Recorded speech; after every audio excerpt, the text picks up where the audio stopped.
Hi everyone. We will be starting very soon. I'm just preparing some streaming facilities with YouTube. Just let me start.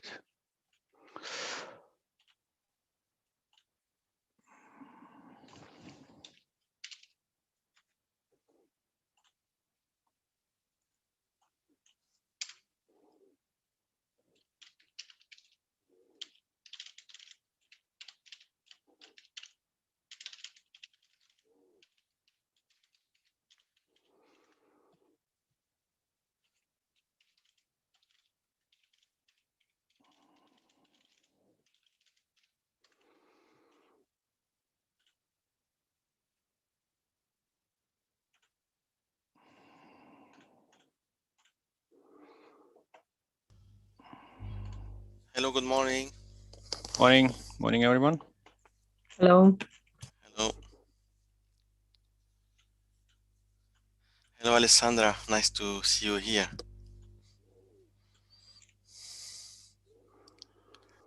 Hello, it's a pleasure. Yes. We love video. So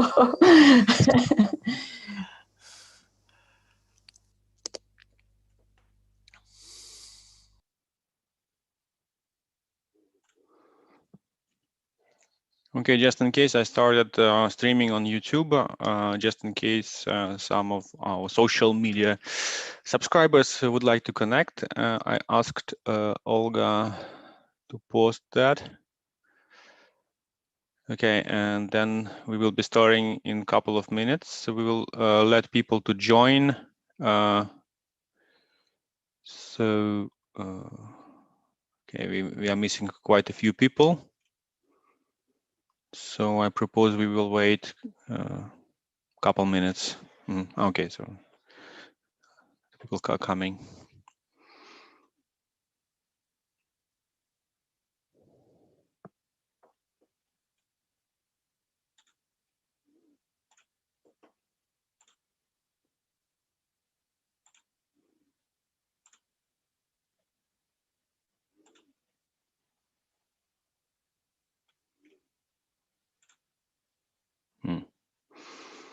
Okay. Right. So yeah.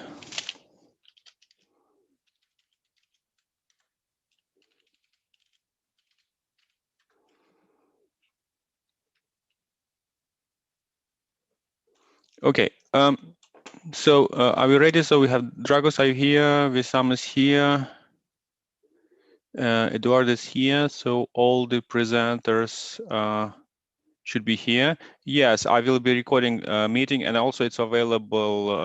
Will be available on YouTube right away because we have a streaming, just in case. Like you want to share that with the social media. Yeah, why not? We can post a link for that. Okay, so it's 9:01 in Europe, and we may start. Let me start recording. Hello, everyone. Let me share my screen. I will start with a presentation of the VeriDevOps project and the goals for this workshop, and then we will present very briefly some recent, let's say, findings from our projects. So with the goal actually to engage some discussions with you and plan some joint activities if you have some. And also, I mean, all the feedbacks and comments will be quite nice to have from your side.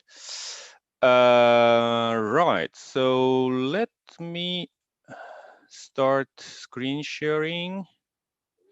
And right, so I hope you can see my screen now. Okay, just putting that here.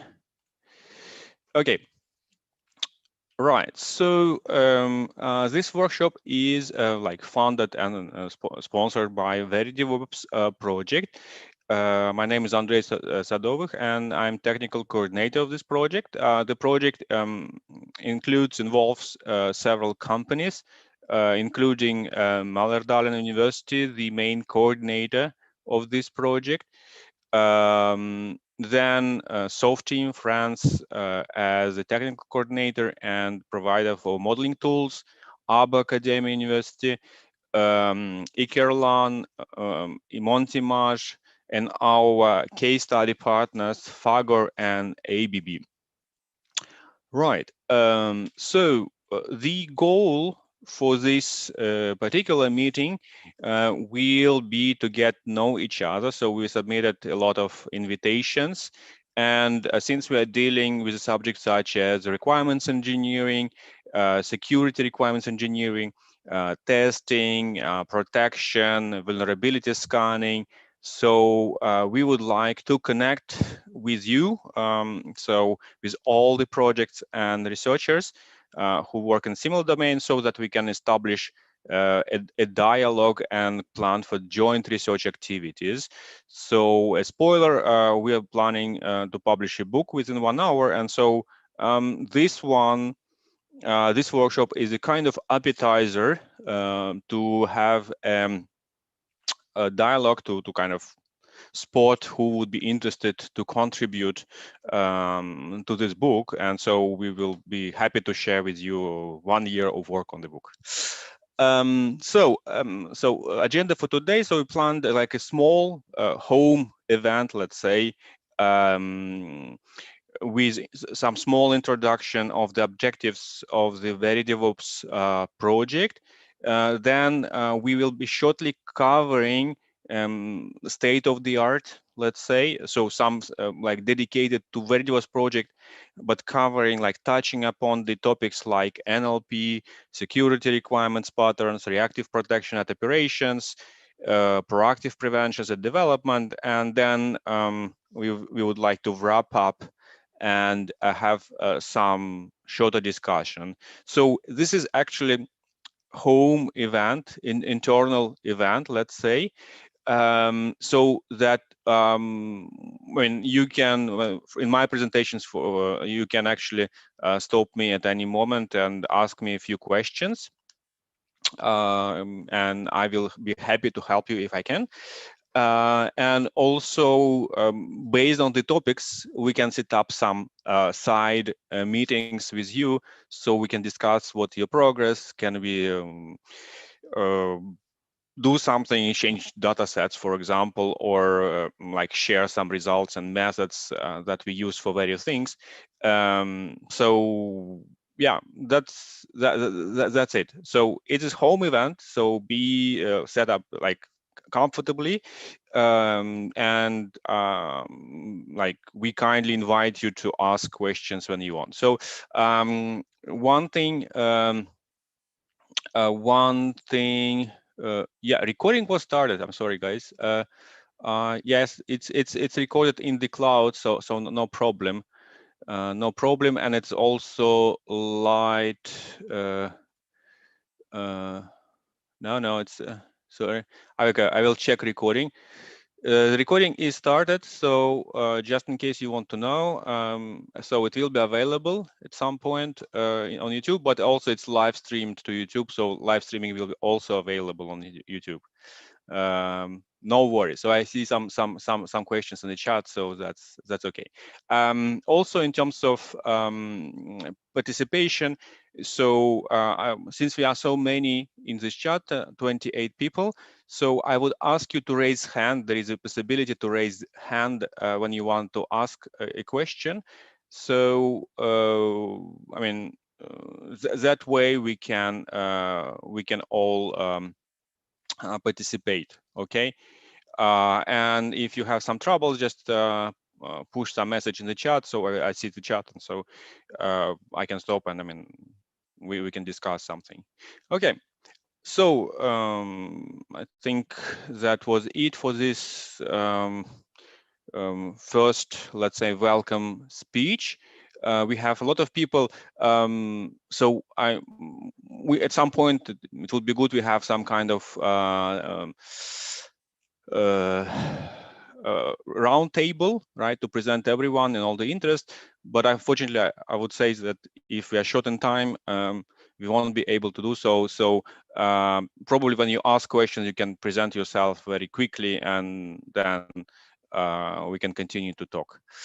Right. Okay. So let's start with the introduction. Some motivation for our project is that we see that currently the number of vulnerabilities, security vulnerabilities, has grown dramatically and actually raises very, very fast. And I mean, from 2012, we like reported more than like twice as many vulnerabilities as in 2012, right? So and I mean it's getting high, and I mean it will be growing higher and higher. So security or software security will be quite important topic for many years from now.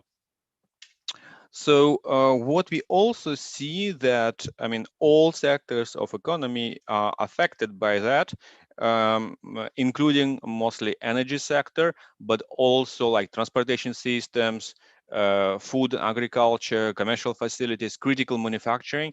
And so in our projects, we have actually partners, case study partners that are in this domain, like transportation, critical manufacturing. So for them, the security and dealing with vulnerabilities is some of the very important topic nowadays. Right.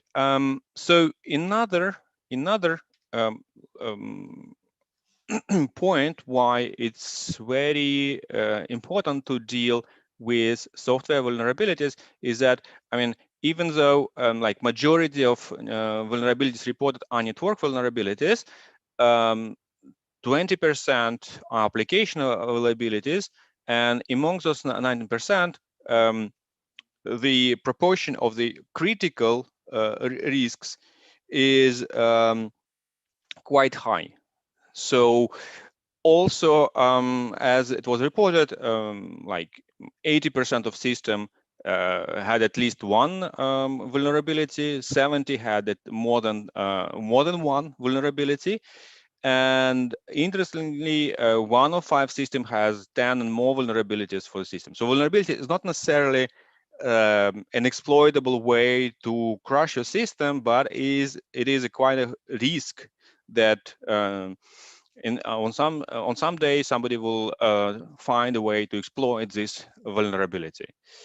Another thing that should be mentioned, that the time to deal with vulnerabilities is rather huge. So here's some chart that shows like a model, like a risk level and timing. And so we see that at some point the security vulnerability is discovered, so the risk getting high, then it get known by the community, and yeah, and risk gets even higher. Then at some point vendor gets knows that this vulnerability exists, right, and needs to do something to patch it and publish patch, and then all the users have to patch their system and so on and so forth. And so I mean this time is actually quite huge, right? And during this time there is a risk that somebody would exploit this vulnerability, do some harm to the system, right? Or like company's data, organizational data. Okay, so some more statistics and some more reports. So as we saw, number of vulnerabilities has grown dramatically since 2002, right? By several thousands a year. Then, when interestingly, So average time for organization to close discovered vulnerability is 67 days. So when I say long time, it can go actually up to 67 days, like more than 2 months, okay, to patch a vulnerability.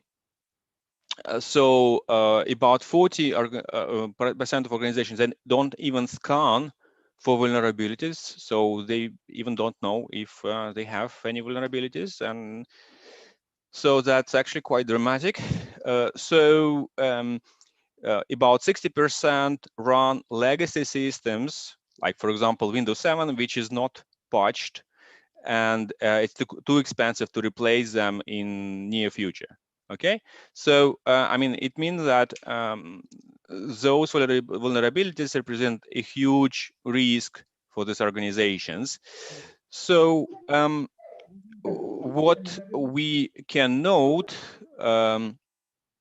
is that there are, I mean, 50% of companies say that they have actually quite a hard time manually navigating through various processes than kind of actually patching vulnerabilities. So they, like 60% of teams, so they feel disadvantaged because of manual process for applying patches and like finding those vulnerabilities.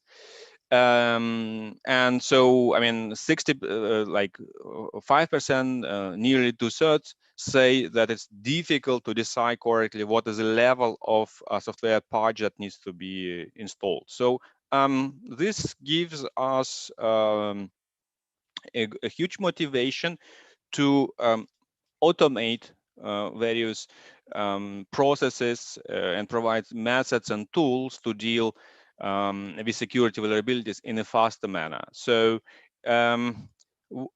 so just to recap the challenges, we have tons of security vulnerabilities. They are omnipresent, and the number of these vulnerabilities will grow dramatically. So with internet, with cars, railways, industry 4.0, and so those all connected internet devices that we each year we have more and more. So the number of security scenarios, like potential attacks and exploits, explodes, right?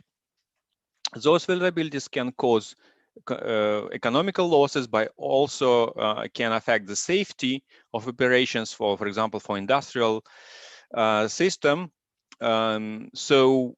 Also, what we know from the literature that and practice, that security mechanism has to be built and reinforced from the beginning of a life cycle. So, and it is quite difficult to retrofit security back into the design, right? Also, I mean, nowadays, many companies, I would also claim that most of the companies use CI/CD processes with continuous integration and continuous deployment, which means that all these prevention protection mechanism should actually cope with these fast cycles of like development, integration, deployment, right? And so these kind of fast cycles of adding new features, testing them, deploying them, getting feedback, all these processes has to deal with security as well. And so this is something that we would like to deal with. Right, to recap, okay, on one end, at the left, we have repositories for vulnerabilities, for attack vectors. So then we have some requirements, implicit or explicit, from the standards or from the customers, that needs to be addressed at development and operations for the systems. And so nowadays, this process is mostly manual, right? And so what we would like to do is to automate that as much as possible and enhance that with more tools, more methods. For that, we got actually quite a good intuition that some formal specification formal security modeling, and a lot of generation tools can actually help. So just imagine if we have formal specification in the middle of our process, we can configure monitoring tools, rule-based monitoring tools. We can generate automated tests, provide design checking, right? And so, I mean, there is lots of benefits of having some formality in terms of security requirements and in terms of specifying vulnerabilities in a formal way, right? However, as probably most of us know, is that there is a huge difficulty to specify formally anything because it requires lots of manual work. So what we want to do is actually to enhance the process getting from textual information and textual requirements, the description of vulnerabilities, standards, or kind of customer scenarios into some formal specification security requirements from which we would like to generate as many as possible the various artifacts that would allow us to configure vulnerability scanners, rule-based monitoring, automated anomaly detection tools, root cause analysis tools, but also help in automated testing, design checking, and that's all has to be enabled and compatible with continuous integration, continuous delivery processes that nowadays in modern development are quite quite popular, and I mean, and that tend to be very much used in the industry. Right.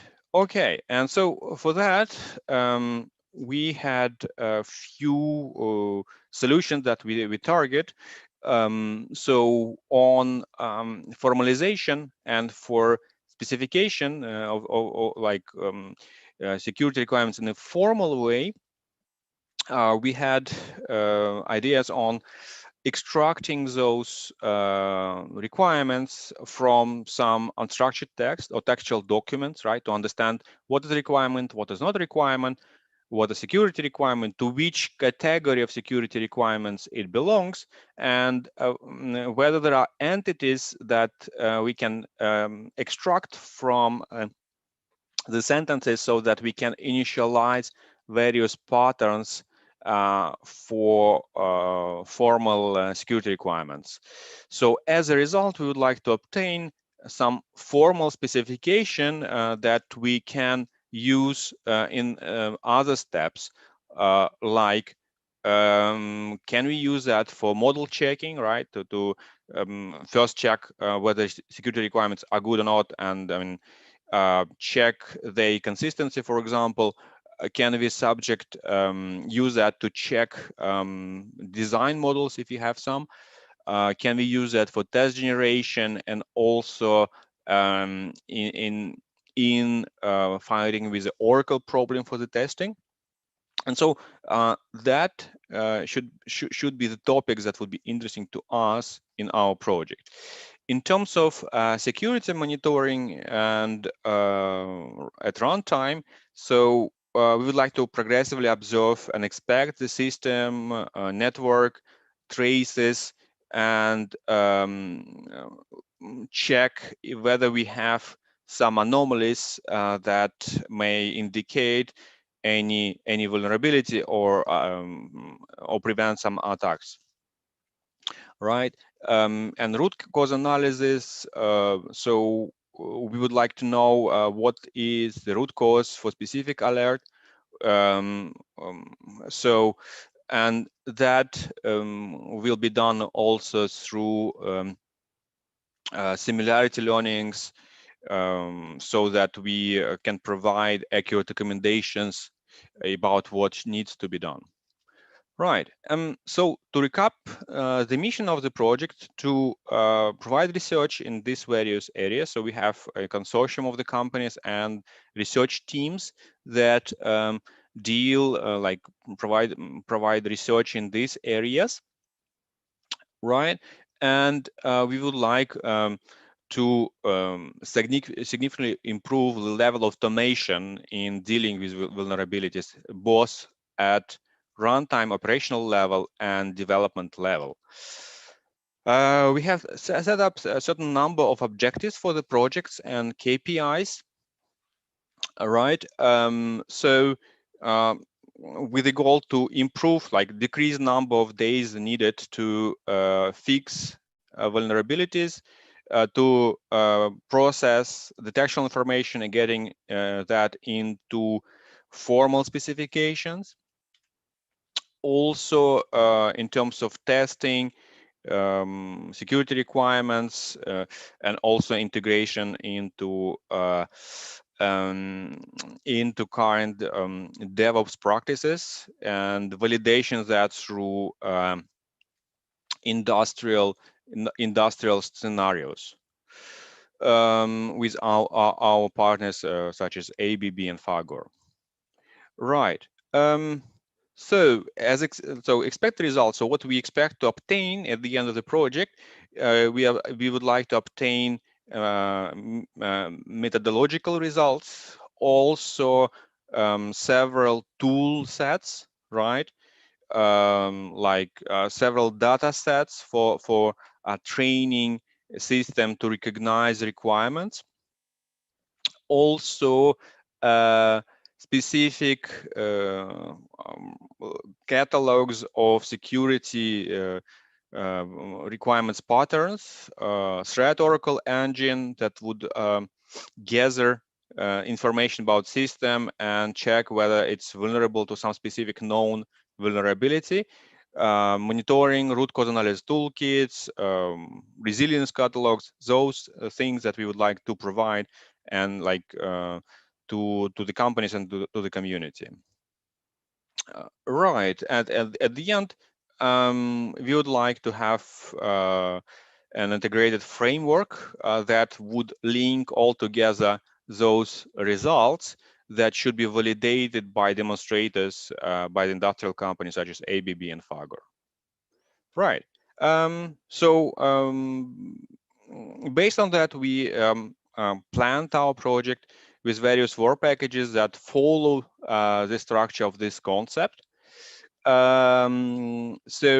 Also, we planned our project for 36 months, and we are currently at months in the very beginning of the project when we gathered some requirements from the end users, ABB and Fagor, but also we worked on checking and gathering the state of the art for the area in those domains that I previously covered, so that we can compare our results with a baseline, let's say, and identify the most interesting ways where to go. So starting from this moment, we will be doing more prototyping work, more experiments with in the case studies, and at some moments like in June, in January, and so on, we will be delivering some more results, and we will plan some more demonstrations that we can show you. Right now, so we are ending this important first milestone, and we are happy to share few results with you. So that would be it for this recap presentation, right? We have a couple of minutes for questions if you have some. Otherwise, we will go directly into more like, let's say, like research-oriented part of the workshop. Any questions so far? You can raise a hand or type something in the chat. So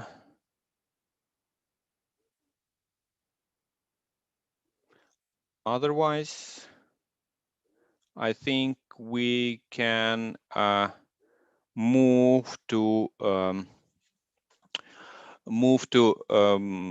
other presentation. So just Just a second. Just a second.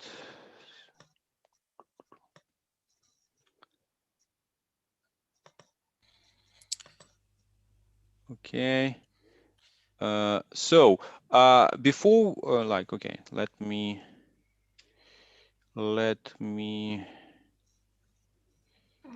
Andrei, I have a question. Okay, please, Nikolai.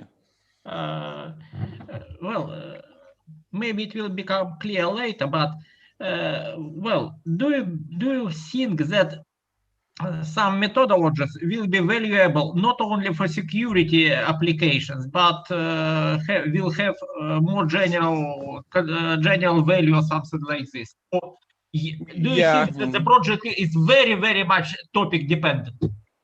I guess I would not say so. It's very much security dependent. So, for example, testing techniques like model-based testing or testing generation would be definitely useful for other domains. Also, some of our requirements have to deal with safety, and security is actually linked to everything. So everything that can bridge the system, including like safety, would be considered security one at some point. So yeah, so we'll have a lot of things. Also, in terms of NLP, okay, we map things to patterns for security, but it can be other patterns for formal specification for timing, for example, or something else, right? So also in terms of extraction of requirements from textual documents, it actually can be useful in many other domains, because I mean the way we do that is I mean it can be fine-tuned for any domain. Like okay, so to get you to give you some appetizer for this automated generation of security requirements, here is a kind of a small prototype of one of our students, right? And so it takes as input some specification. I have a specification here that I just found. Sorry, I found in internet. Okay, just a second. Here you go. So there is some kind of requirements document specification. There is also some security requirement inside. Okay, so what we will do, I will open this document with a prototype. Okay, so it start working. Okay, and it gets some results that might be interesting. For example, here the prototype identified few sentences that may be related to security, and the first one is actually definitely like specify the factor that will protect software from accidental malicious access, misuse, and modifications. And if we go back to the document, right? Sorry. If you go back to the document, it actually effectively the part of the document that talks about security. Okay. So I mean, this is kind of small prototype by a student, so we'll definitely have something more robust. But you can actually imagine how this guy can actually be work. So we have some documents, right?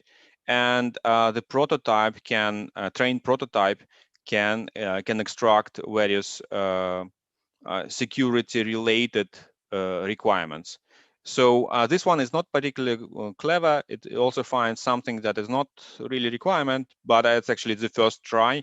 And I will discuss with you some implications of that. Okay, let me then start discussing a few of our findings. To recap, so we are going to talk about getting from security requirements like using NLP and using some formal specification, some formality. Christina, you wanted to ask something? Yes, thank you, Andre. Just a short question. While this is very useful, isn't it a bit dangerous to extract, to take these requirements out of context? I'm saying that when you process a document, it's important to understand the context also in order, especially if you go further to formalization. Good. And the relationship between some requirements is very important, the dependency.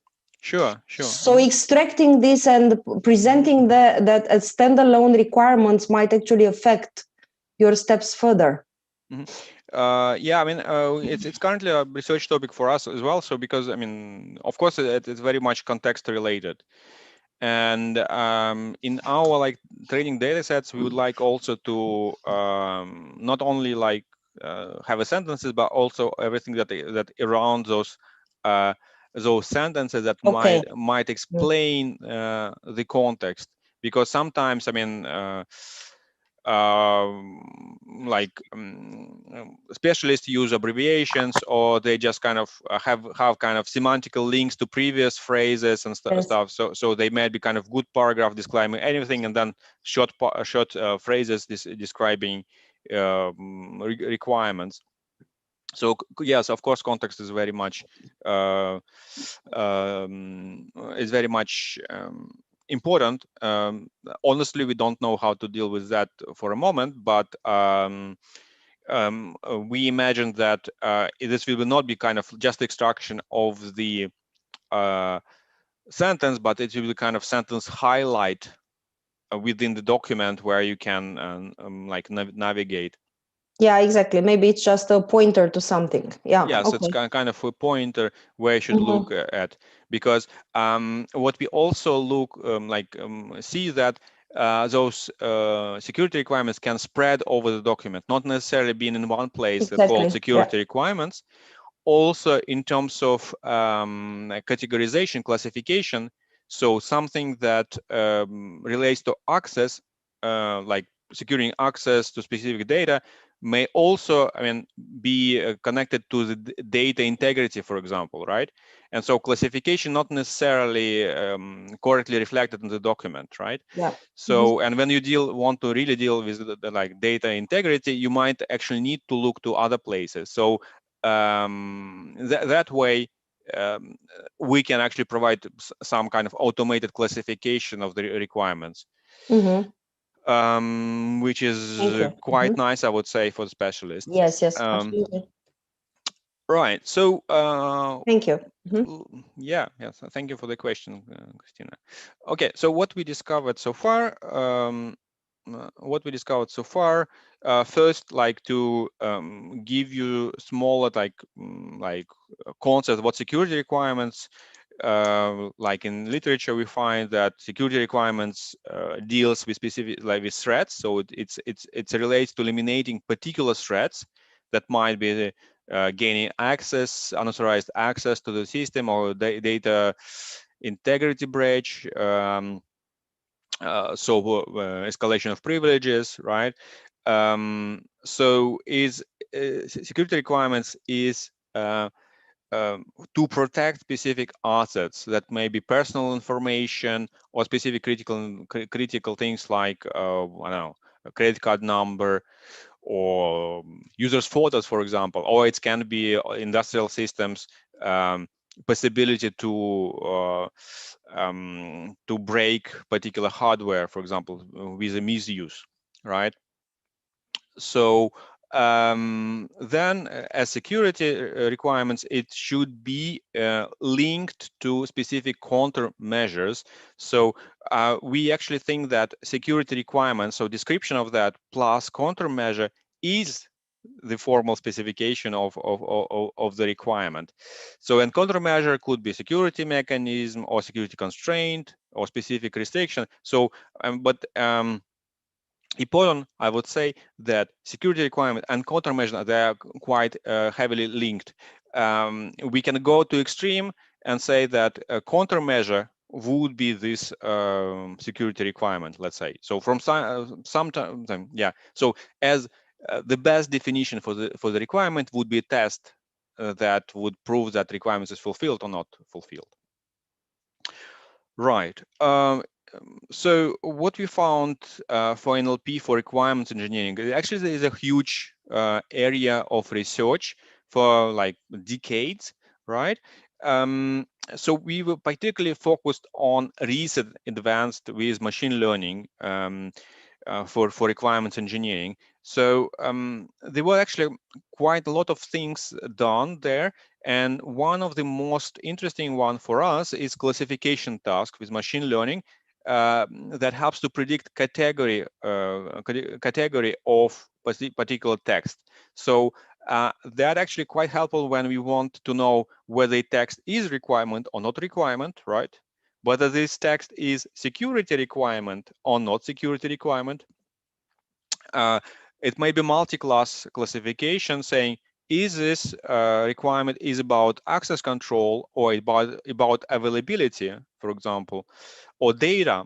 So classification and machine learning techniques for that are quite interesting.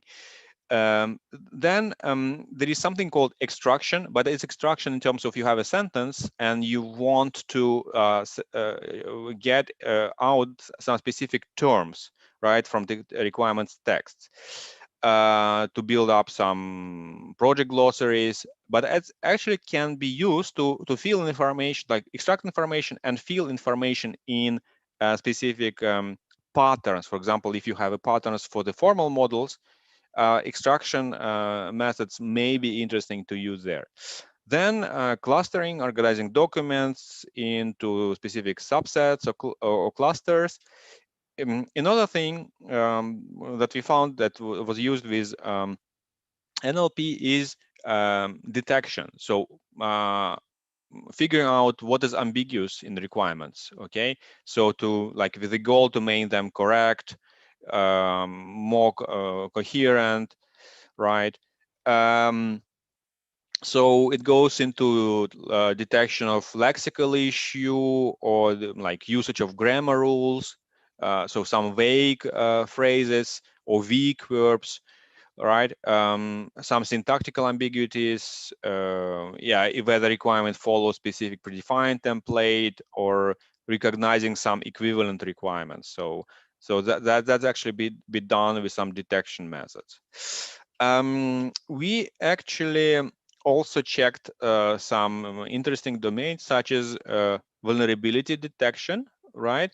So there is ways to statically analyze the software with machine learning techniques, and checking whether vulnerability is present there. Also interesting domain. So the people that were scanning lots of software repositories to find out some automated way to repair vulnerabilities. So to find out the kind of vulnerability software patch.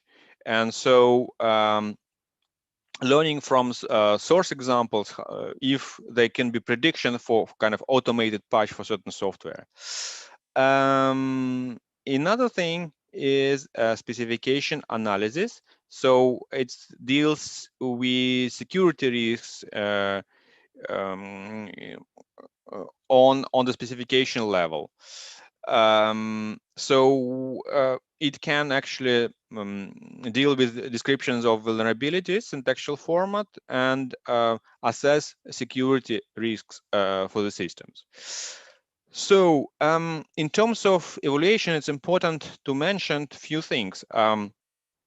First, in ML, machine learning, they use quite a lot metrics like precision, recall. If you take the problem of like extracting requirements, like from the text, so identifying what is a requirement, what is not in the text, So precision would be number, like proportion of correctly identified requirements. So we have a set of phrases or sentences that the algorithms, the model algorithm says that it is requirement. So, and what is really a requirement in this set, comparing to the whole set, would be the precision. Okay. Recall, on the contrary, is a bit of like proxy to understand how many requirements we missed. Okay, we detected this much of this many of requirement, but there are something that rest at the rest of the document. So how many of those we are missed? So if we high on precision and high on recall, we are good. And often authors compare the algorithms and give some numbers in terms of F1, which is actually combination of precision and recall. You can consider that as a kind of average, right? That gives us some kind of ranking. Very important in this all machine learning techniques is the data set that been used and the training mechanisms. So, I mean, how the data set was split for the training. So there are some like authors, like in many cases, for example, we take a set of documents, we take one document, we train on like 90% of the document phrases, and on the 10%, we actually do our evaluation. So, and we take another one and another one and so on and so forth. That, to our understanding, is a bit of, let's say, not usually how the industry works. So what is expected in the industry is that you have train model, you take a new document, you try out and you see whether your algorithm is working good. So you have a set of trained documents, and then, I mean, with the new one, so you have your model is transferable to new domains, new documents. That's what we would expect from the industry. Right, and that's not necessarily the case for the methods. In terms of deep learning, so there are some classical techniques, like, for example, convolution filters, convolution neural networks, and they be used to classify requirements, like to understand whether there is a requirements or not, and they obtained the ranking like 80%. So they could actually identify in 70% of requirements, right? And they are missed not so many requirements with the algorithms. Then the similar technique is actually used to identify security requirements in a set of requirements, right? And with a kind of high ranking, so about like 90%, so which is actually quite good. Recently, but there are actually some limitation to this approach with the feature modeling. So training the model is actually quite difficult for that. So what is currently used is something that called transfer learning methods. So that actually something quite interesting. So the first paper on that was published around 2018, and the research coming from Google, and what people did, they actually trained the model to understand the language, so on huge set of like English literature, right? So all the text sources in English literature, let's say that this way. So you have a model that understands somehow English language, right? And to train that for specific tasks like classification or extraction of requirements or specific particular texts, the only thing that you need to do is to adjust specific filters and fine-tune the model. And so your training data set, giving that big model, your training data set is much smaller, right? And this gives you a huge advantage. So with a kind of smaller data set, you can actually obtain very nice tools. So that's been done for non-functional requirements. And the authors obtained quite interesting results with ranking about 90%, which is quite good result. Right. So, I mean, we actually have like quite a good document about that we are also would like to have as a chapter in this upcoming book, right? When you see these references, these are references from this document that will be also publicly available in coming days. If it's not yet available, I need to confirm that. So another topic that is interesting in this with regard of NLP and machine learning and NLP is the availability of data sets, because I mean our innovation is only possible if we have data sets. No data sets, no machine learning. Okay. And so in our review of the literature, we were particularly looking into data sets. So we found actually quite few. Okay, so quite a list of data sets available, publicly available. The most known one would be the pure data sets. It contains public requirement documents, about 80 available documents. Some of them are labeled, some of them even contain JSON files. However, we discovered that this labeling is not particularly good for us, actually, and actually our current work is actually we have to relabel most of those sources, meaning that we need to extract from the documents precise phrases for requirements, and we need to understand whether it's requirement or not requirement, whether it's security requirement or not security requirement, and to which class of security requirements it belongs. So it's quite tedious work, but hopefully we'll have a clean and polished data set that we can also share with the community. Right, so pure data set, another one which is nice is promise data set, but it is actually quite small. Pure one is about 10,000 sentences. Promise is 600. SECREC is around 500 requirements.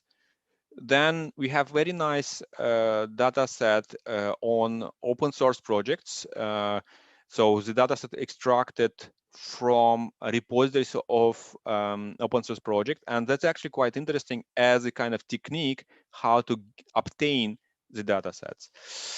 Another kind of data set from healthcare domain. So if you're working on healthcare and in healthcare, IT for healthcare, and you would like to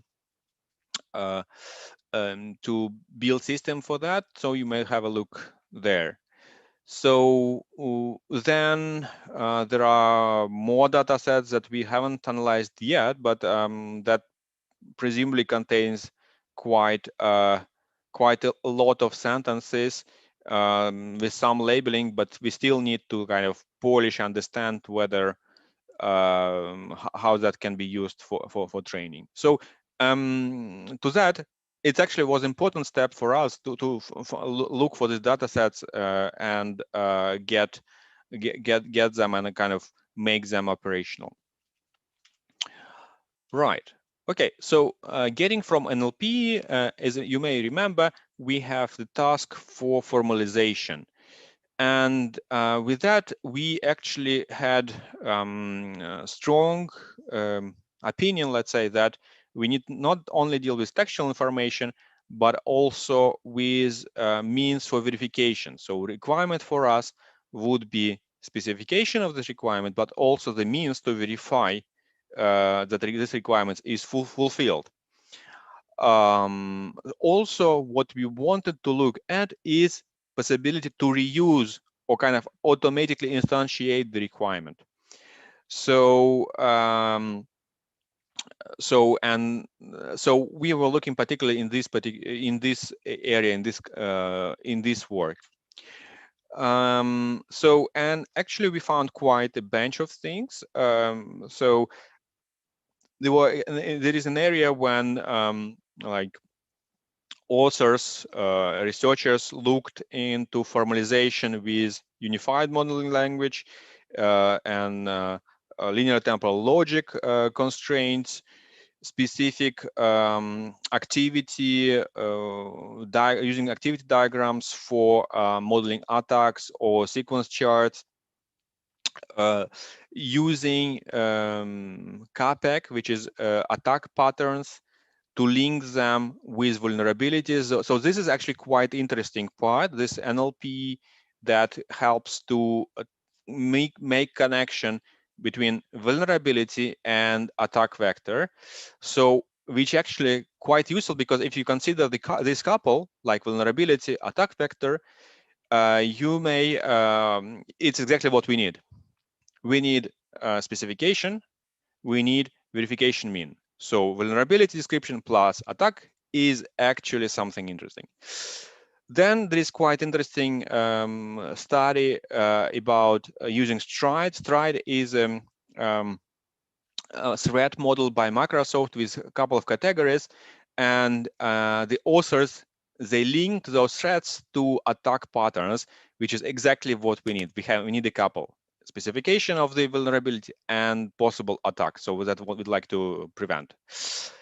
Another one, use cases and attack patterns. Okay.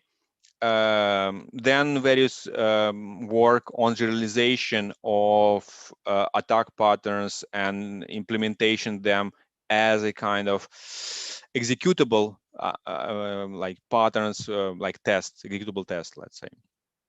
And so that's actually all quite interesting as a way to get from textual information like vulnerability into description of attacks, or like linking that to attack patterns, and then having them as some reusable tests, right, that you can instantiate for your particular system. That's actually quite interesting.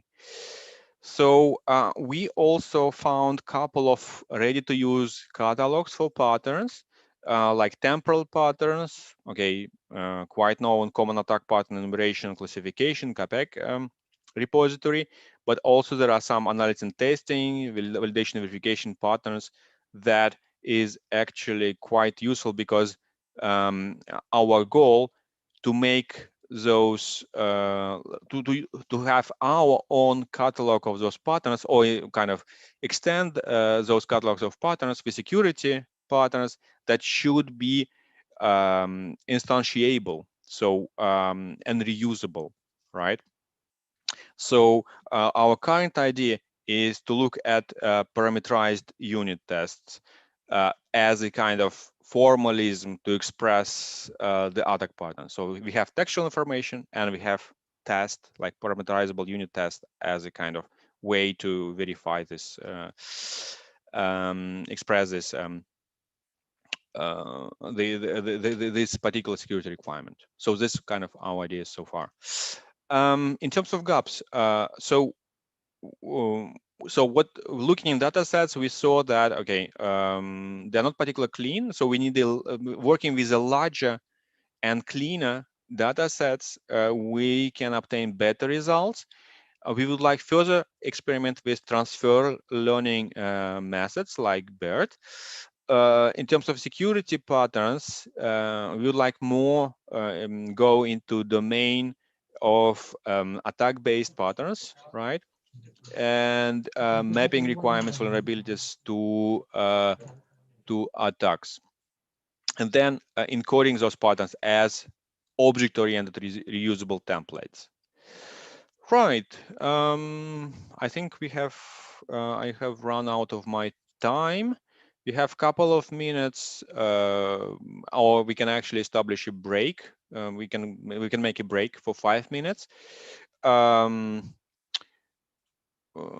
Yeah. So just a small small thing. So what we did so far, we have relabeled pure data set and found 6,000 security, non-security requirements. More things our students did was binary classification, so security, not security for 2,000 sentences. And currently, other team works on multi-class categorization of requirements. Recently, we submitted a paper where we tried to extract requirements from the text, and we compared with baseline methods and obtained, like with a small experiment, we obtained around 86% of F1 score. In terms of precision, quite high precision in terms of requirements found in the text. However, in this particular experiment, set of experiments, like recall, like missed requirements was not that good actually, but still quite promising results, I would say. Okay, with that, I think we can have 5 minutes break, and yeah, I will stay here, so we can have some discussions during this break if you have some more questions. Okay, any questions? 5 minutes? Yes, yeah, Okay. it's a 5 minutes break, yes. So, and I will stay here in case somebody doesn't need the break but have questions. So prefer intellectual break, let's say.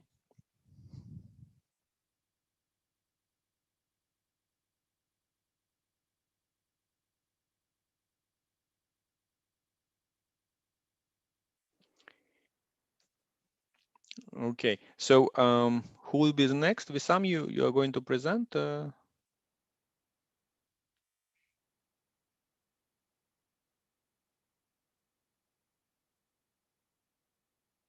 Or this will be Zuhani or Eduard?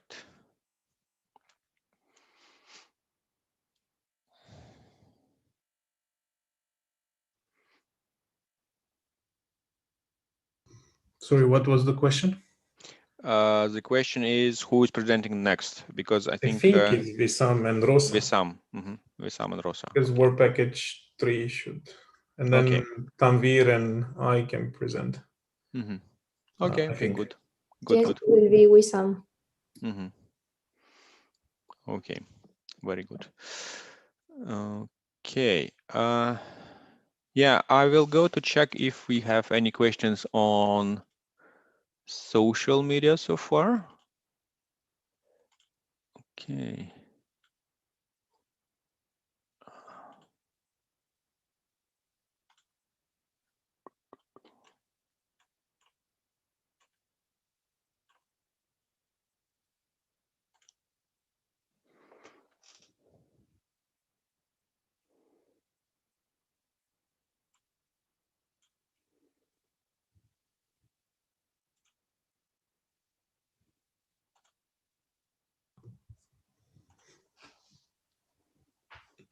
By the way, the YouTube stream looks good.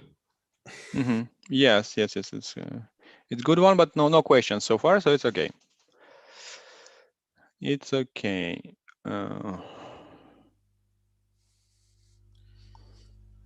Andrei, I'll start sharing my screen for Yes, Package 3. please. Okay, let's please. I can then stop sharing. Okay.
Okay, I guess we can start, Wissam.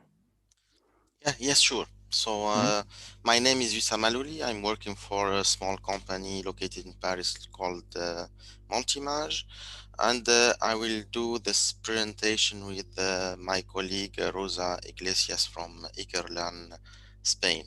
So it deals with the reactive protection and at the operation. Um, so as you can see here, the whole concept of the project, and we are working in work package 3 of the project that deals with the reactive protection mechanism developed in VeriDevOps and applied during the operation. The main objective of this work package is to perform continuous risk assessment of a running system in order to determine a list of potential vulnerabilities, threats, and potential countermeasures that need to be applied to enforce security at runtime. So as you can see, we start in general by identifying the list of potential vulnerabilities that can exist in a running system, and we also try to detect potential security incidents or some anomaly in our system, and based on this incident that try to exploit the vulnerabilities, we will try to determine their origin. That's why we apply some root cause analysis that will help us to select the best countermeasure and corrective action that need to be performed to mitigate the risk in the running system.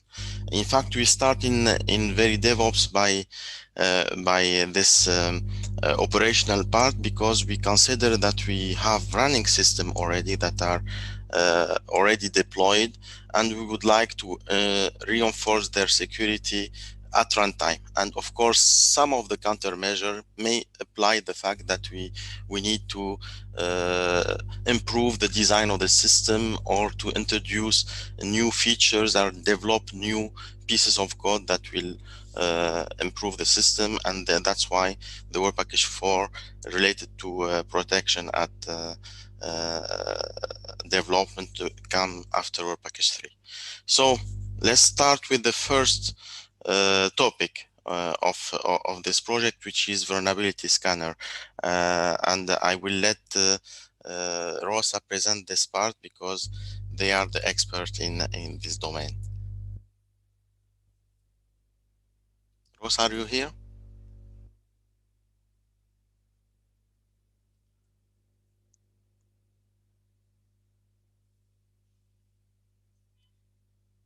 Maybe if Rosa is not here, I will continue.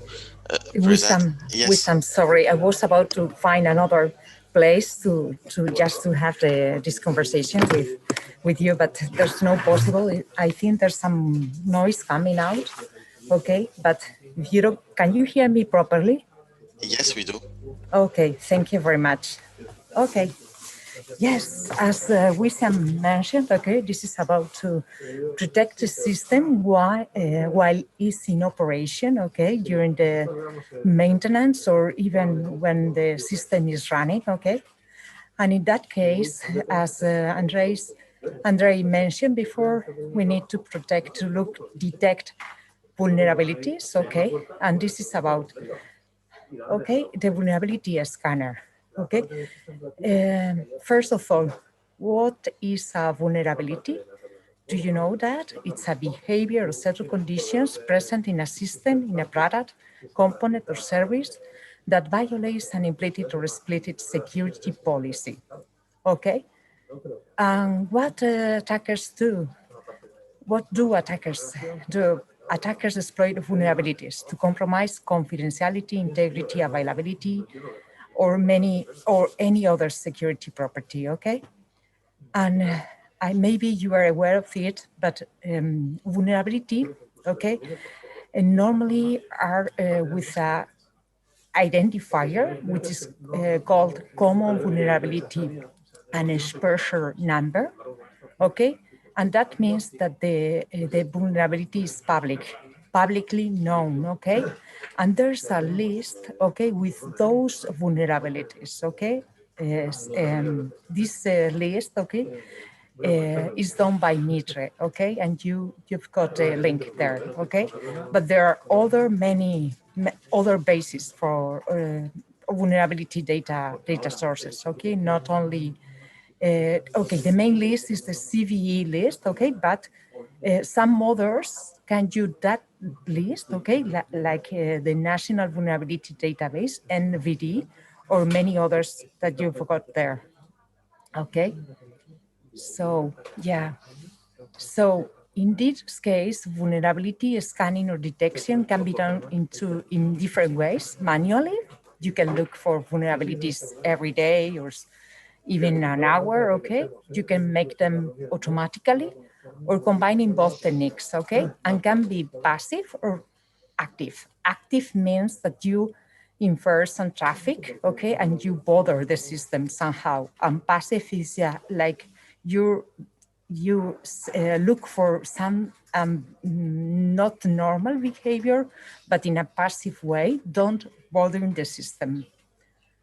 Okay, and we've got different system tools for web applications and for the IT world, okay? But not so many for the industrial systems.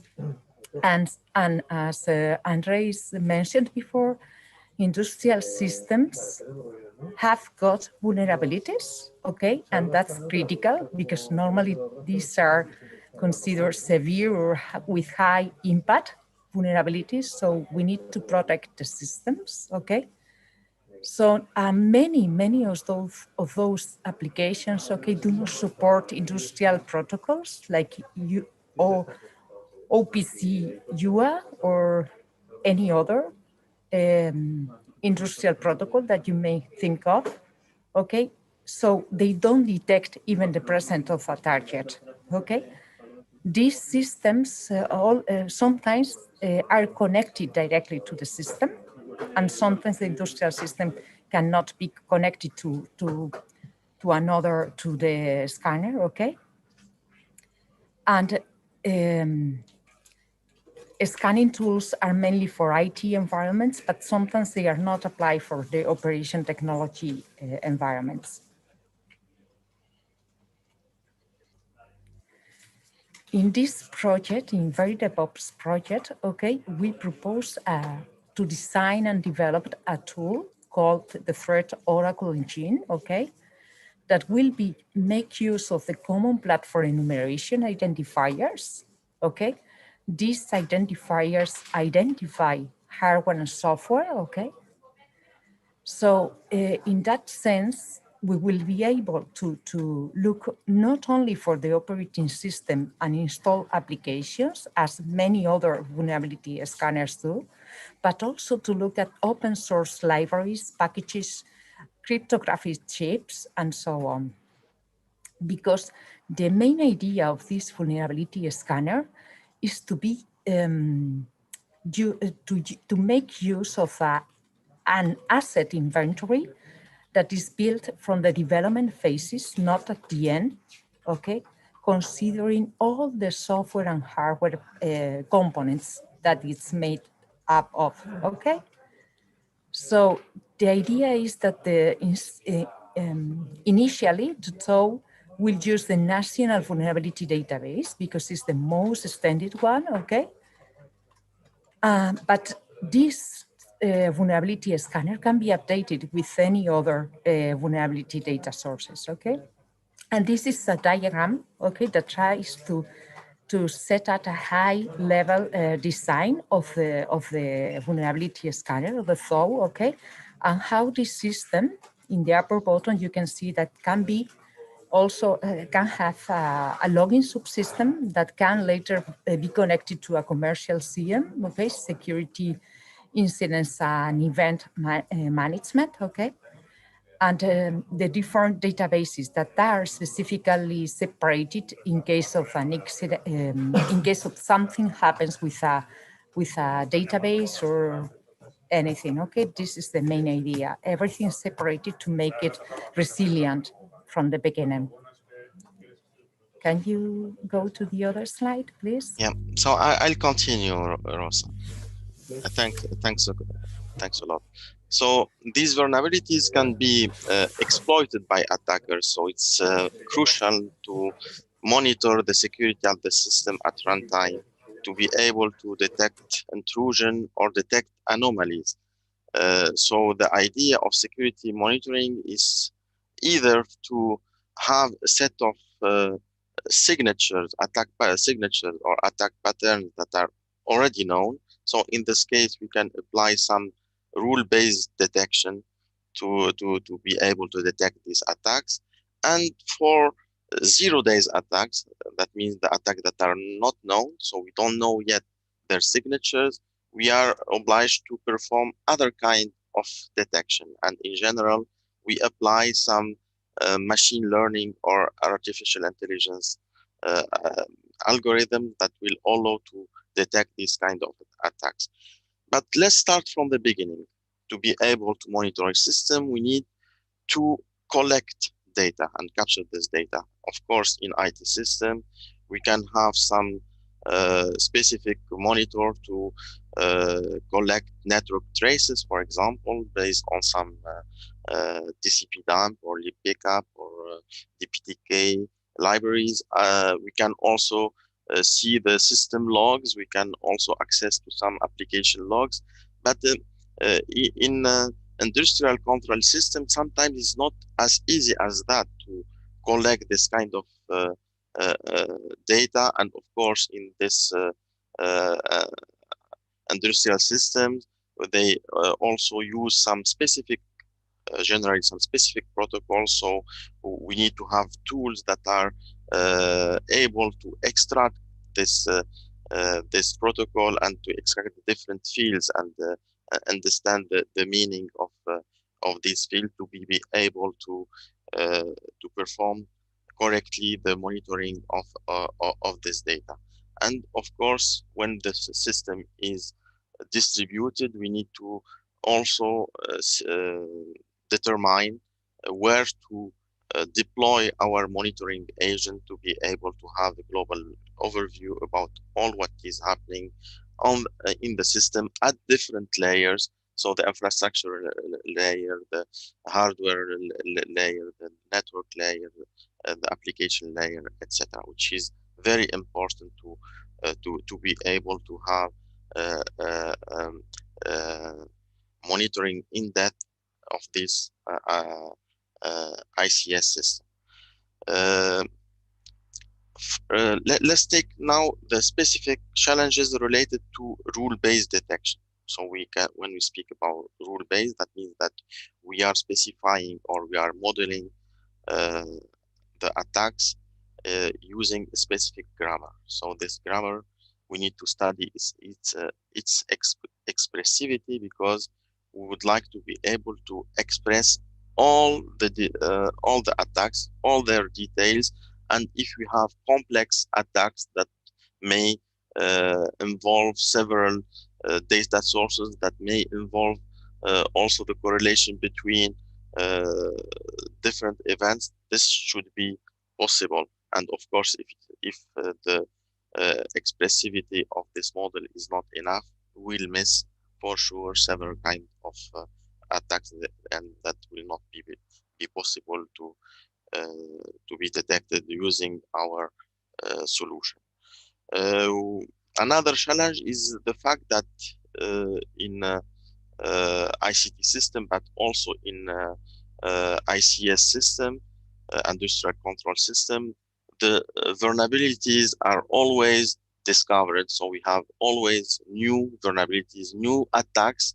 So we need always to update the database of signatures so that we don't miss any new kind of attacks.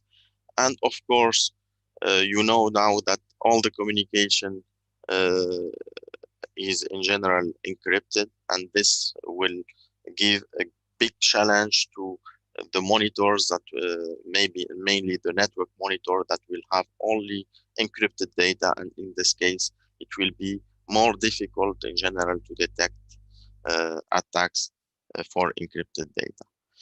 For the anomaly detection challenges, of course, in general, we use some machine learning techniques with the idea is to draw a baseline of the normal behavior of your system, and then to detect any deviation from this baseline or this model that we are learning. Of course, we can use several type of algorithms that can be supervised algorithm or unsupervised algorithm, but in general, the most important two things are related to the accuracy, in the sense that we need to minimize the rate of false positive and false negative, but we would like also to have near real-time detection. It's sometimes it's not very let's say it's very important. It's very important to have an alert or to raise this alert as soon as possible. If we have the alert in 1 hour or 2 hours to say yeah, 1 hour ago there was an attack, maybe the impact will be very high on the system. So the idea, and since we know that this type of algorithms are in general time consuming, so the idea is to minimize their detection time. Of course, we can all have other challenges that are related to detection in general, mainly when we have a lot of data that is collected, mainly if we are dealing also with high-speed networks where the data throughput is high. So we can consider ourselves sometimes in a big data context, and in this case, maybe we should apply also different technologies that are adapted to this big data challenge. Here, I give some example of network intrusion detection system like Snort, Suricata, or Zeek. I don't know if you know the Zeek. It's the new name of the Bro IDS, but in fact, our solution that will be proposed in VeriDevOps will be based, or at least will try to tackle all these challenges, and it will be an adaptation of an existing tool of Montimage called MMT, Montimage Monitoring Tool, that is already able to analyze different kind of data. So it can be some syslogs, some network traffic, some application logs.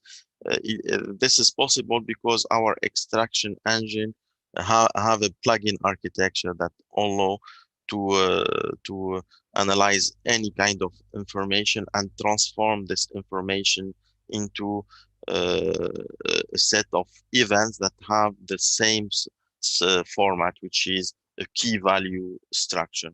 So so all the information that can come from different sources will be transformed in the same format that can be the input of our correlation engine that will allow to correlate the different events and to check properties that can be functional, security, or performance. But in the context of VeriDevOps, will mainly work on security properties, and this security property can either model security requirement or malicious behavior. So we can model the good behavior. So if this good behavior is violated, we raise an alert, and we can also model the bad behavior. So if we detect this bad behavior, we'll also raise an alert. And in the tool itself, we are also would like also to apply some machine learning techniques. We already did that in IT environment, but now we need to do it in the context of industrial environment. Maybe we will use some kind of clustering or Bayesian network, or even some neural networks, depending on what we have as challenges related to the case studies.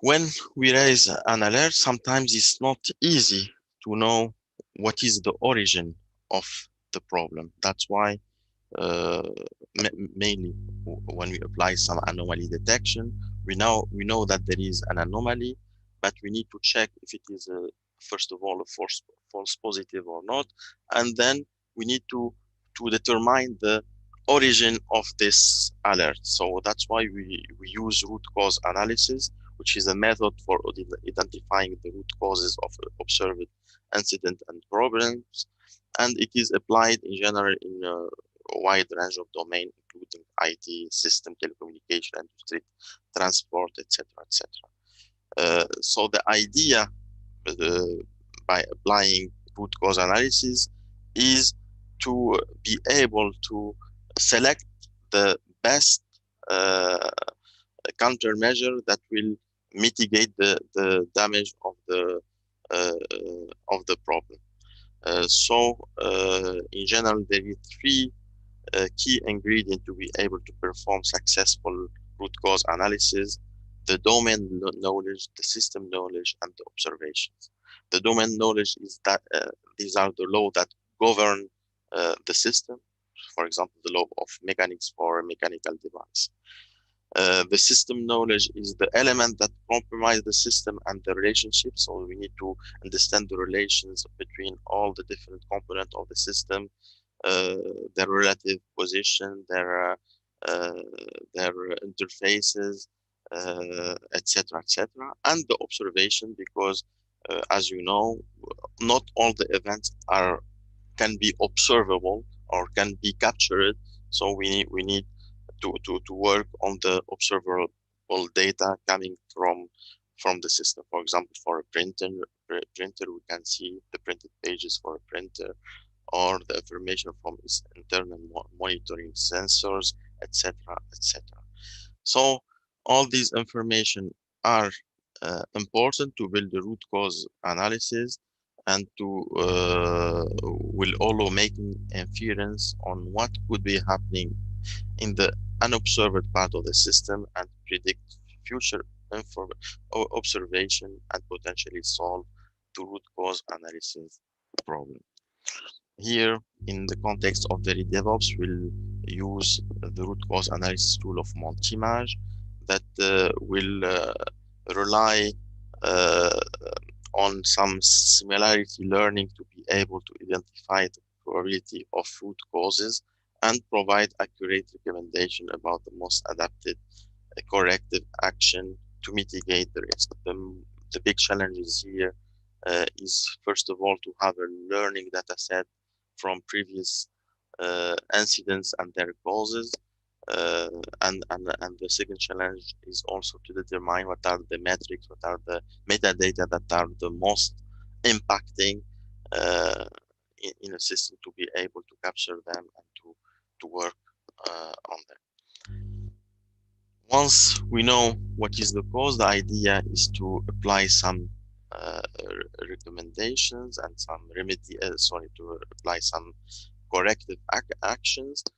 In fact, in the context of industrial control system, there is some standards that set already some measures for securing ICS system. So we have the SP 882, which is related to, if I remember well, to NIST. So it's a special publication published by NIST and provide recommended security countermeasures to mitigate associated risk in industrial control system. And we have also the IEEC 63069 and 62443 that also specify this and address incident response to ICS system. The problem is that there is a lack of information on how to deploy this countermeasure in a running industrial control system. Of course, these measures will include some software patching or some control power off or some deactivation of certain function or part of the system. It can be also the implementation of some organizational procedure or measure, or use of some compensating mechanism, such as new security function or capability. They can even go further than that and propose to change the system design or architecture, or to develop new feature and integrate them. But the problem is that there is a lack on how to do that. That's why in the context of VeriDevOps, we are planning to build a catalog for resilience enabler that can bring decision support in ICS system under incidents. We are almost at the end of the presentation. Here we present some potential innovation related to all these features for the vulnerability scanner, as said by Rosa. In her talk, there is a lot of scanners that are mainly for web application or IT system, but not for industrial systems. So we would like to build in the context of VeriDevOps vulnerability scanner for industrial system that will address both hardware and software vulnerabilities, and it will be based on some defined CPE based access inventory, and will and the configuration issues will be covered by the standard called SCAP. For the intrusion and detection and anomaly detection, of course, there is a lot of solution for our IT system, but there is not many solutions that will correlate data that is coming from different layers and will maybe be able to link the physical layer with the cyber layer, so and detect more complex events. So this is something that we would like to do in the context of VeriDevOps, and in general also the intrusion detection system focused on the detection of malicious behavior. So they don't really work on assessing the security requirements. So we would like to work to support security requirement analysis and also malicious behavior analysis. And we will use some rule-based and some machine learning based analysis, since we know that is very important in many cases to analyze some encrypted traffic or some data, some zero days attacks.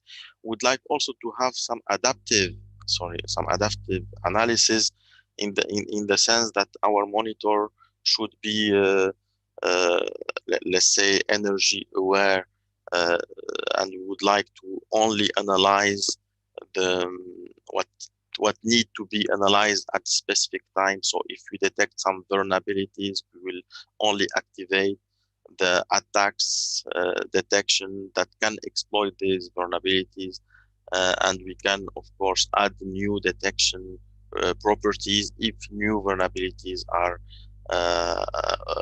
detected using the vulnerability scanner. And in the same way, when we are in a, let's say, a specific attack context, maybe we should trigger the monitoring of more detailed data and the extraction of more metadata to help us to make the diagnosis and to determine the root cause analysis of the problems. For the reaction, so as I told you previously, there is a lack of information how to deploy countermeasures. That's why we rely on the root cause analysis to have the best reaction to be performed according to the origin of any incident, and we rely on a catalog of resilience enabler to ease the deployment and configuration of these enablers for specific contexts. And this is all for my presentation. I don't know if you have questions. I think that we have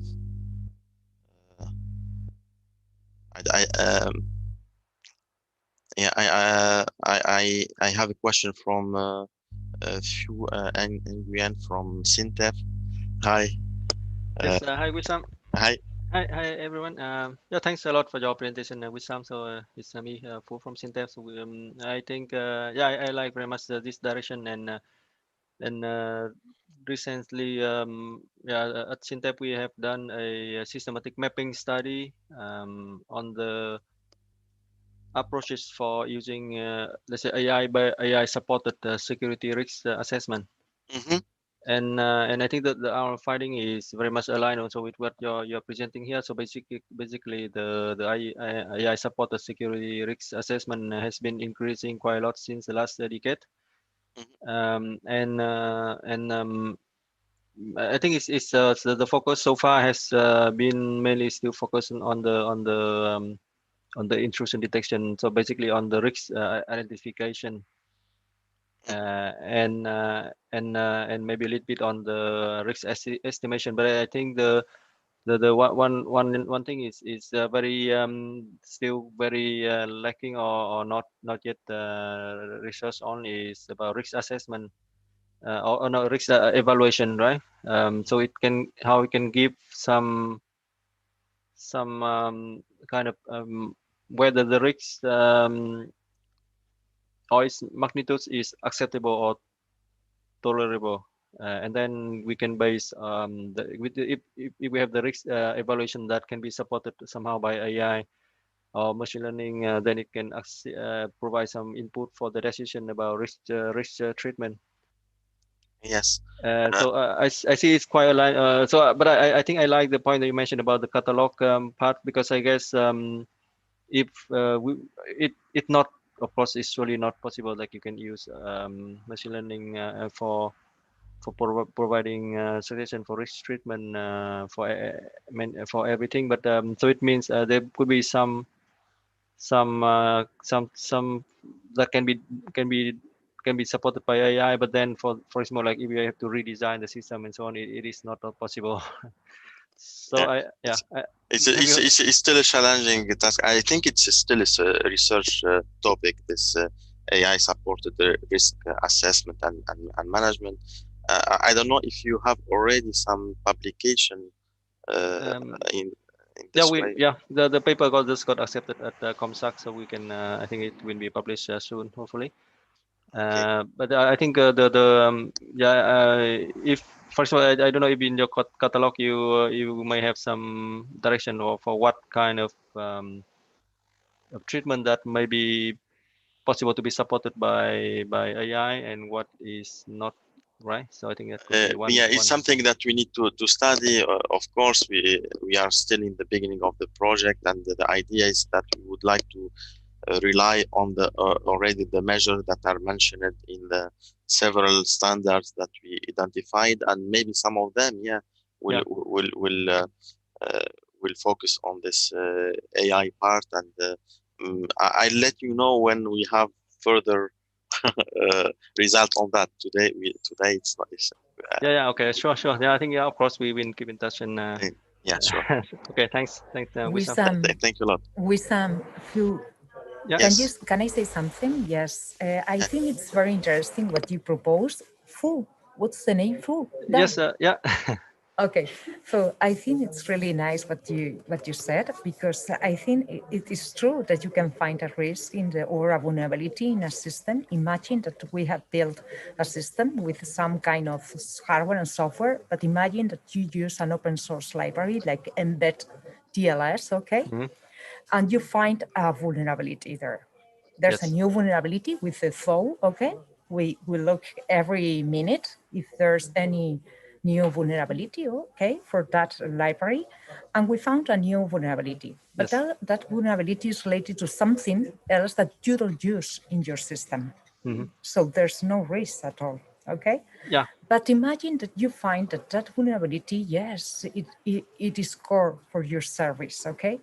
So in that case, we need to pay attention to that. Okay, we need to measure the severity, and we need to decide what mitigation we need for that. Yes. And I think we will work on that. Okay. Yeah. Yeah, I think that. Thanks, Rosa. I think it's I totally agree, and it is very much with the, let's say, the risk assessment flow. Then if we can make the connection between the identification until the risk evaluation. That provide the input for the treatment reaction part, so that is and if whatever can be supported by machine learning, maybe we can figure out during the with more study. But okay, thanks. Between us, Fu is the coordinator of the ENACT project, H2020 ENACT project that finished this month. Yeah, that's our team. So we have Nikolai and Hui and a big so it's a group, but our group is a coordinator for that project. So it's very nice collaboration that we have in that project, and hopefully we can bring in more the DevOps perspective to the next project as well. Okay, nice meeting you then. Yeah, very nice to meet you. Yeah, thanks. Thank you a lot. Thank you a lot. I will stop sharing because I think that we are out of time, and I will let the floor to my colleague Dragos. Okay, Tanvir, Dragos, Eduard, please. Yes, I think it's Edward that will start. Yeah, but Tanvir, is it possible for you to share the screen? can share it.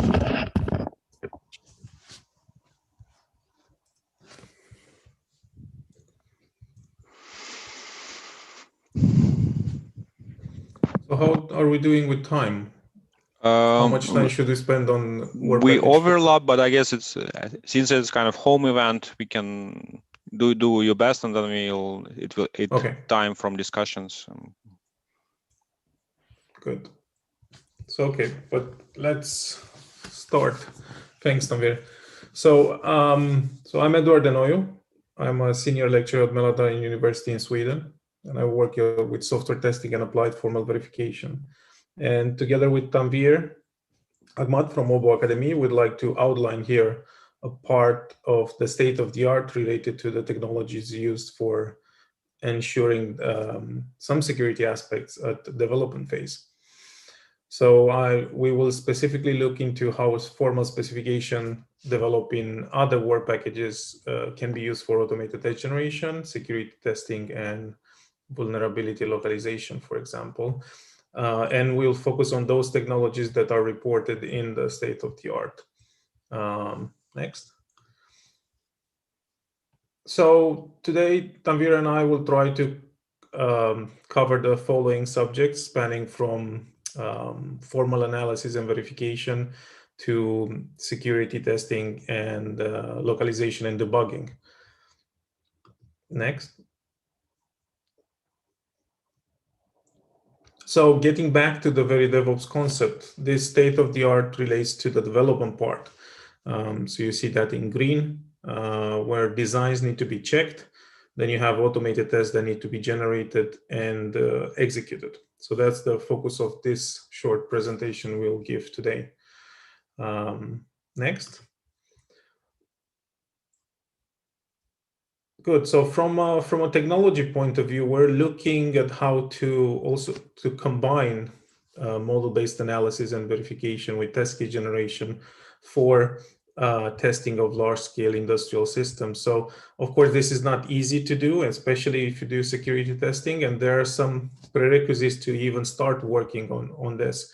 So first, there needs to be like some type of extraction, automated or semi-automated, of relevant security information from assessments or from security requirements. And I think my colleagues explained this in some detail before. And then you need some type of analysis, for example, model checking of the resulting model or anti-model. And the idea would be to have a test case generation where you can automatically create these test cases, execute them based on some type of security test criteria. So the results will be, the results should take the form of a methodology to validate this security functional requirements, but also security non-functional requirements and even safety if that's possible. And the idea is to have full integration of the set of these components. And I'm showing here on the slide the generic process of this. So starting from safety and security requirements to execution of the system under test. Why I'm mentioning both safety and security requirements, because in many cases, safety and security issues are, converging, especially in cyber physical systems. So this leads to, in a way, to a situation in which these two are closely interdependent issues. So should be considered together rather than separately or in sequence. So we should be interested in applying security measures in order to strengthen security, prevent attacks, breaches, but also safety, for instance, like timely completion of hard real-time tasks. So yeah, I think this is the context where we're dealing with and the technologies that we're looking into. And now I'll try to explain where this fits in the prevention of development. So next slide. So security, as you know, it's not a unique feature of the software. So it's important aspect of software that should be implemented in this, every major phase of the software development lifecycle. So there are several processes used to integrate security at various stages of the systems development lifecycle, SDLC. And I think, for example, Microsoft has published a software security process called Security Development Lifecycle.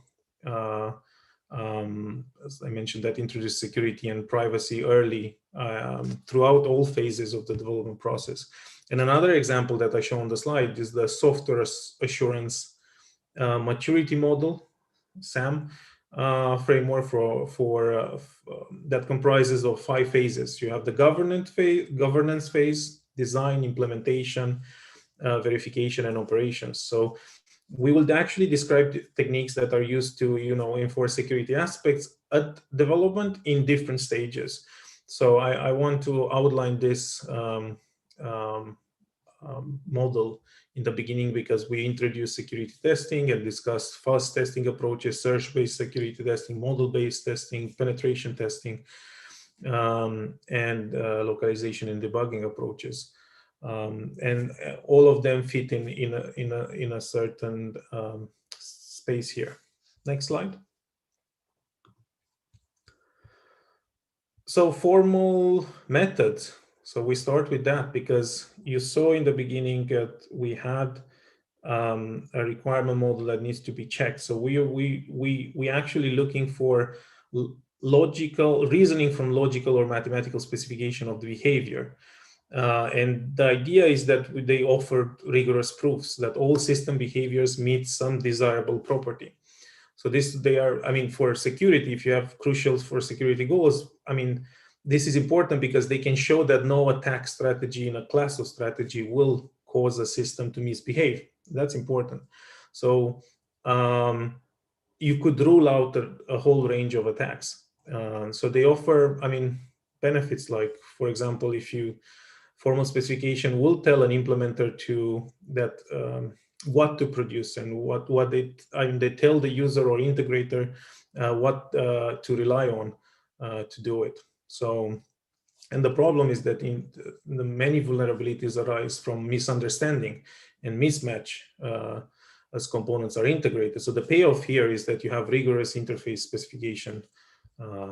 And the thing is that the adoption of formal methods in various areas has improved and has gained a lot of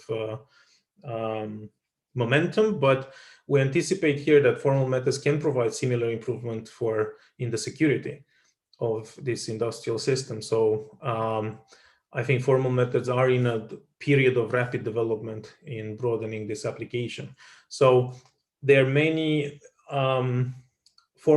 I think in a study, for example, an NSF study on formal methods for security, they actually discussed not only the benefits of using formal methods for security, but they also highlighted several open research challenges. So I would like to mention them here quickly. So the idea is an open challenge is how to provide security guarantees at the system level, as opposed to individual unit level or component level guarantees. So I especially in large scale industrial system, that's a challenge. And also what abstractions to use to enable the use of these formal methods for security guarantees. I think that's a challenge in itself. And most importantly, how to standardize existing and new tools that provide this. And how do you support them during the software development lifecycle? And at the end, how do you have industrial scale use of formal methods for providing security? So these challenges, I think must be addressed to realize the benefits of formal methods for security, and we will focus on some of these challenges. Next slide. Looking at some approaches, specific approaches, currently there are a few standards for, I think, tools, low-level tools for SAT and SMT solvers, but there are no actually common standards for formal specifications for security, and existing tools actually can vary quite a lot in their representation in specification and proof. So it might require significant effort to combine these formalizations. So, but there have been several, I think, success stories for, I think, whole system security. I think they have something in a DARPA program.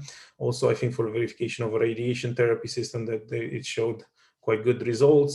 And so I think there are some approaches for the security. There is also the Descartes agent formal specification language. That's a security framework for formally specifying security requirements. And this can be used to model authentication and authorization requirements, for example. There is also, I think, other tools like I don't mention here, like Tropos or the Datalog, or I think here I mentioned Forvest. That's a tool for formal verification of security specification that helps and guides human verifiers by providing information using the Z notation. So it's actually a web-based environment for using this, for using model checking and theory improving tools. So, and I mean, there are other approaches. I'm not mentioning here everything, so we cannot be, I don't have time to go into other details where the people have done work on security, formal verification, formal analysis for security in real-time system, for example. But I think this is just to give you a glimpse of what work has been done in this area. Next slide. So regarding security testing, this has recently moved beyond, I think, the realm of, scanning the network ports or probing software behavior. And now you actually, you could see, I'm showing here the figure where the software, security testing has its place in the software development lifecycle. So that's just one part. Once you have the test plans, you can actually start running your security test. And I think it's actually good to notice here that security testing is actually the process of validating, those requirements related to security properties such as confidentiality, integrity, availability, authentication, authorization. And the purpose here is to find weaknesses in the implementation, in the configuration, or the deployment. So there are several literature reviews published on security testing. However, here I'm just discussing one. So the one SLR published by Mahendra and Ahmad, they classified their existing works and their couple of frameworks, couple of techniques, couple of methodologies, and I think even some reviews. And the results actually show that existing approaches for security testing are implemented at various phases of the software development lifecycle, but there is a lack of approaches that can be applied at the design phase. So I think that's one area where I think it will be good to focus also. Next slide. Actually, I want to mention here that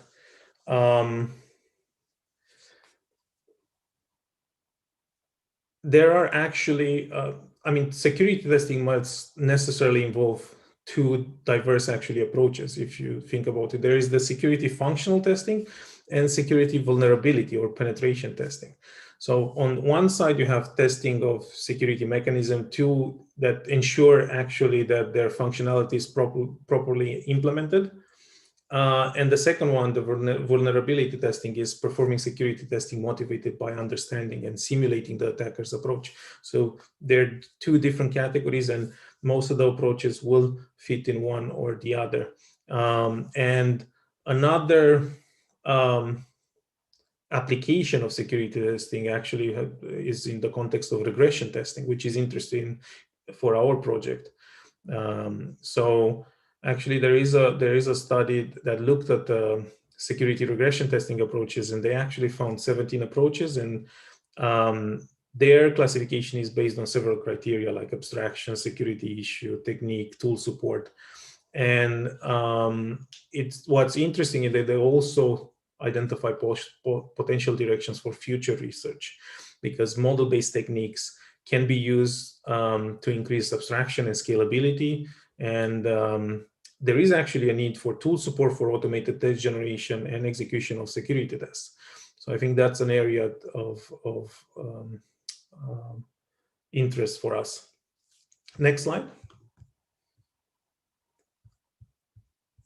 So just to mention some different security testing techniques that we found in the state-of-the-art related to the project. So you can actually classify different testing techniques into 4 types. You have model-based security testing based on requirements and design models created during the analysis and design phase, which is an area that I mentioned has not been researched too much compared to the other areas. Then you have code-based testing and static analysis based on the source and bytecode during development. Then you have penetration testing and dynamic analysis, where you're running the system in a test or production environment. And then you have security regression testing that I mentioned, performed during maintenance. Yeah, those are 4 categories of techniques that are interesting. Next slide. So now we'll go in details into some of these techniques. So for example, in model-based security testing, that's an area of research based on model-based testing, which is a black box techniques. And there are actually there's some approaches that work on this, automated test generation and consideration of risk values. And in the literature review by, I think, Michael Felderer, looking at security testing, model-based security testing, they actually identify some system and models that could capture the security requirements. And also they looked at what kind of risk dimension, like how do you specify the risk values. And the idea is that there are few approaches that actually are fully automated, and also having some type of complete model that could be used for security testing. Usually there is a partial covering of those aspects. So at least in this domain, you need to take into account in model-based security testing, you need to look at what's the model of security, system security, the security model of the environment, what's the test selection criterion, and that actually is very different from technique. It depends what are the techniques that you're looking for in security, and also what's the evidence that you provide. So I think that's important also. So more details I think you can find on this state of the art of model-based security testing in the papers that I mentioned, but also you can have a look on our state of the art document. So I hope that will be provided somehow. Okay, Tanvir, do you want to continue?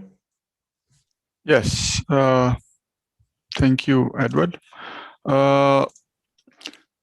So we have conducted a survey on the penetration testing, and it's testing team, which is to audit or rectify the security infrastructure of a system by penetrating or breaking the security mechanism that one have put in place. It is different for functional testing. It's kind in functional testing you are verifying the requirements, but the penetration testing is more like stress testing for a system. There are 3 types of penetration testing. You have network penetration testing, where the tester aims to identify the security flaws in the design and the architecture of the organization network. And in the application penetration testing, tester is looking for vulnerability in the application to implement business logic. So, for example, a web application. In social engineering, the tester audits the workflow of a target organization by targeting the human interaction to gather confidential information regarding the target, which otherwise is supposed to be kept confidential. There are different ways to different classification has been proposed to categorize the penetration testing. For example, one of them is black box, white box, or gray box penetration testing. So we have noticed that, or it has been different feature that at the moment the penetration testing approach are designed for very specific application domain that are applied to for a very specific to discover very specific vulnerabilities in a system. And there is also a lack of studies or penetration testing approaches for edge computing, such as IoT. And penetration testing approaches which are using models such as Markov decision process to generate attack pattern, they lack scalability and real-time identification of vulnerabilities. So we aim, in this project, we aim to develop new penetration testing approaches which can be used to detect IoT using machine learning and heuristic algorithms. More mutation fuzzy testing, it's a category of software testing technique that is that generate invalid input to the system under test in order to reduce possible flaw vulnerability. We have described several approaches in the deliverable, but here I have mentioned few of them. So in the first one, the authors developed implemented the security protocol in HLPSL language, and they mutated that model, and with the security on security flaws, they generate this a Vista tool. In the second approach, the authors model the web service in Automata, and they mute model and did attack traces by emulating those mutants. In the third approach, they use ASLang++ language to build a secure model of a web application, and later on they mutate the model with the non vulnerabilities and use checkers CLATSE to generate attack traces the web application.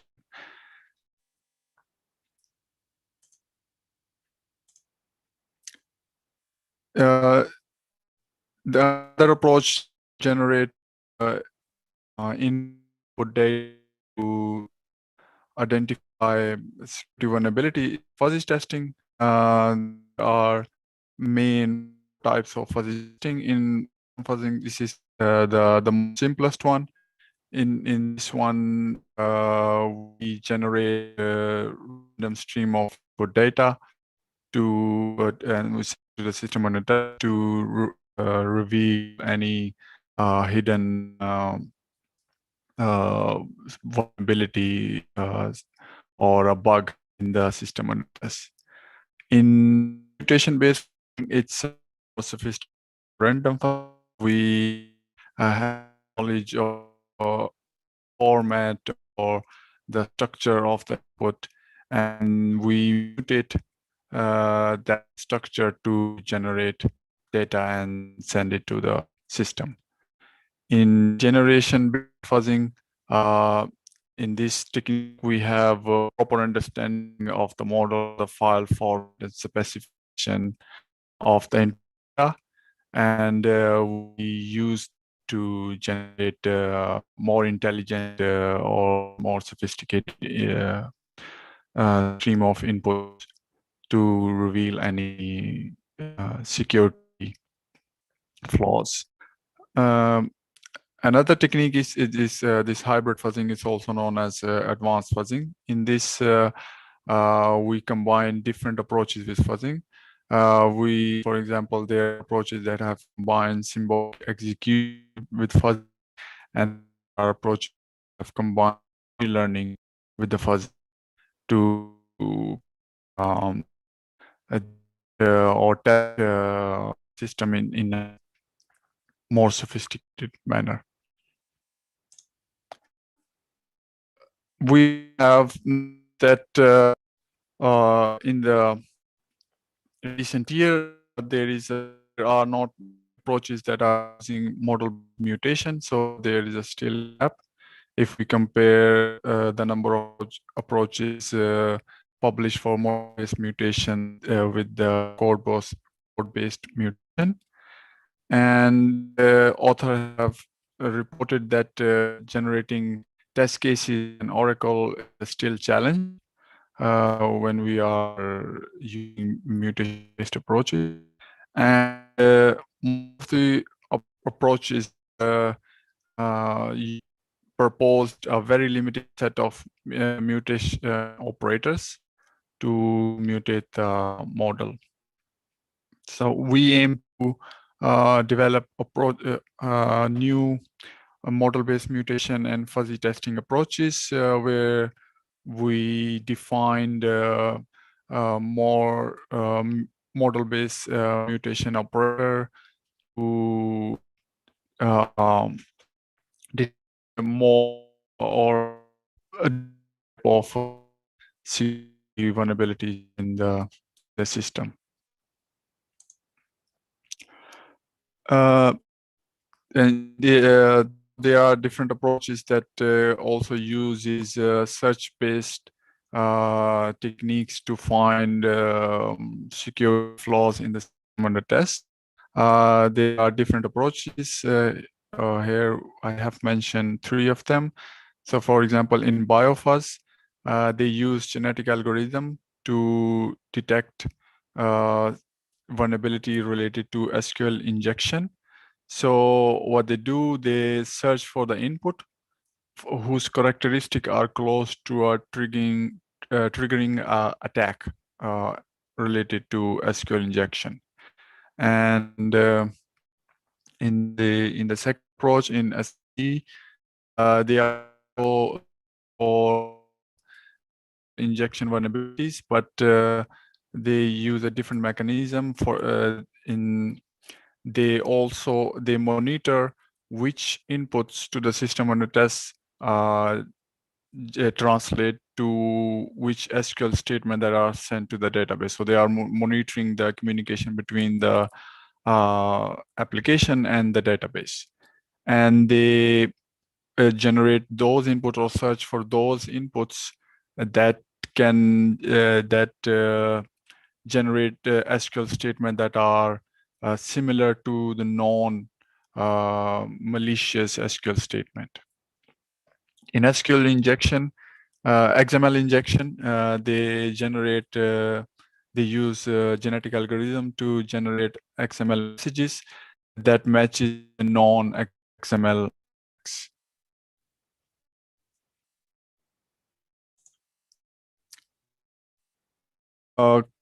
Approaches that use space testing technique with the large input spaces, and any approaches also this is a Oracle problem when dealing with security. We aim to propose a search-based security testing technique for REST API using metamorphic testing. This allows us to resolve the Oracle problem by creating metamorphic relations of the API, REST API endpoints. Software for localization techniques, the act of identifying the segments or the modules which are responsible for causing the fault or a root cause of the fault. These approaches are used to help developer for debugging after discovering or fault. There are 7 types of localization techniques. In the first one, spectrum-based fault localization technique, we use the code coverage information after running the test suite. The idea is that the more frequently a statement is executed in failed test and the less frequently it is executed in the pass test, the more suspicious the statement would be. And in the mutation fault localization, we consider execution of a affects the result of a test by injecting mutant. And in the mutant, when we're generating a mutant, we usually change one expression or a statement by replacing an operand on a expression. If a program statement affects fail test more frequently and affects the pass test rarely, then it means that this statement might be the root cause of the fault. In dynamic program slicing, we isolate the statements that are executed when we provide a specific input that crashes the program under test. In predicate switching, we fail tests can change pass test, modify evaluated result of predicate. That means that predicate is the root cause of the fault.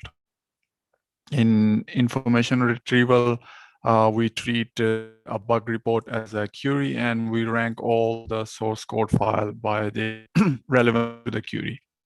And the more relevant source code file may contain the bug-inducing statement.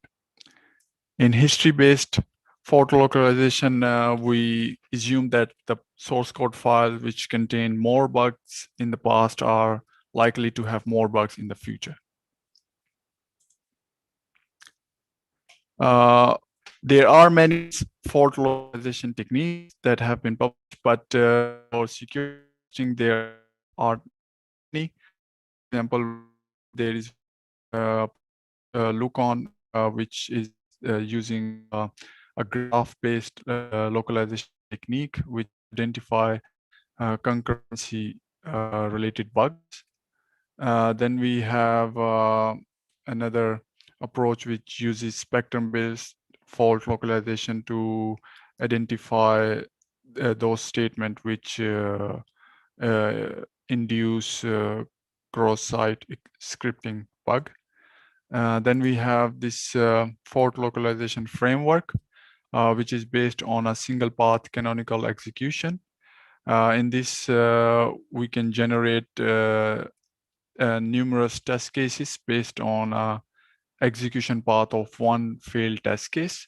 And these test cases are then used to find, are used as an input for a fault localization technique to rank which root cause of that part.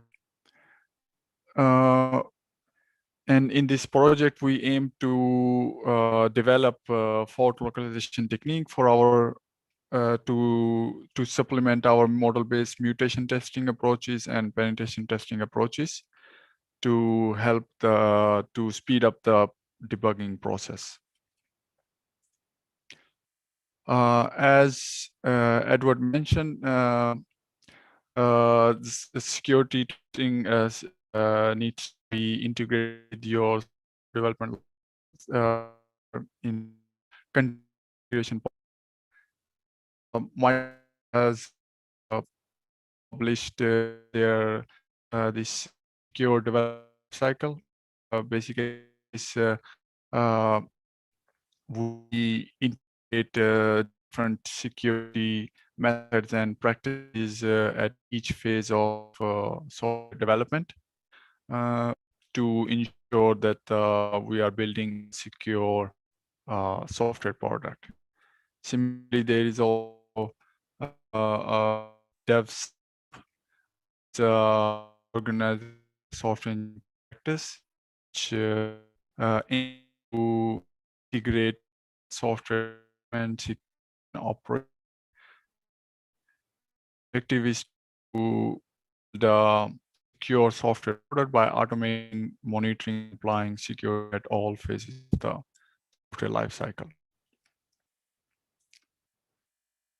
However, there are some problem or concern when we are integrating with the continuous integration.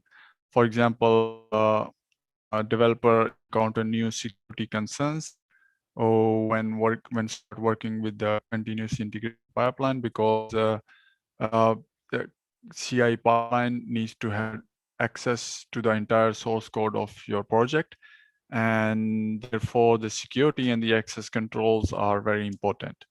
And for example, if the company is using CI pipeline as a service from a third party, that can be a issue. Secondly, when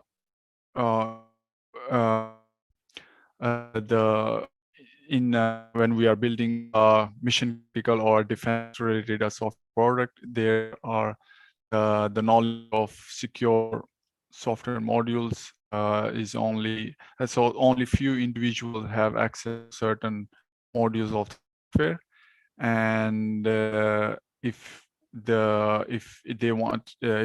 modules needs to be the part of the CI pipeline, then the information then they need to be explained, and then it's also a challenge that how you make sure that these modules are only visible to certain individual if they are also the part of CI pipeline.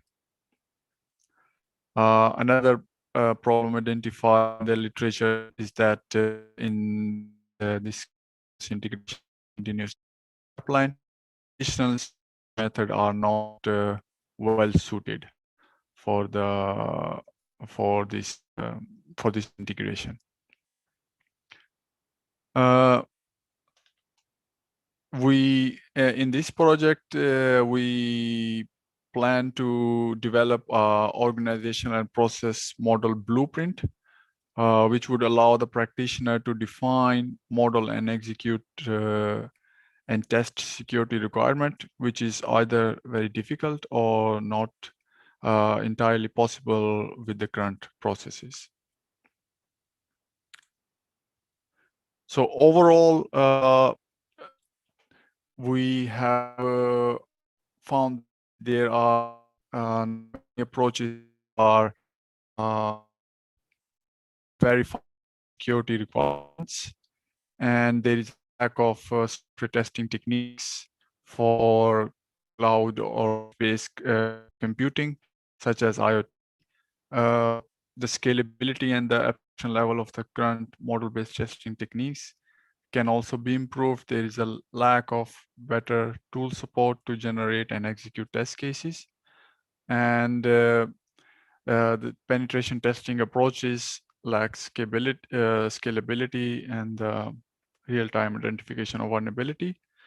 And we hope that in this project, we develop or we could overcome these gaps by developing new software testing approaches using model-based mutation and fuzzy testing by defining new model-based mutation operator for testing the security aspect, and also develop is for testing. Thank you.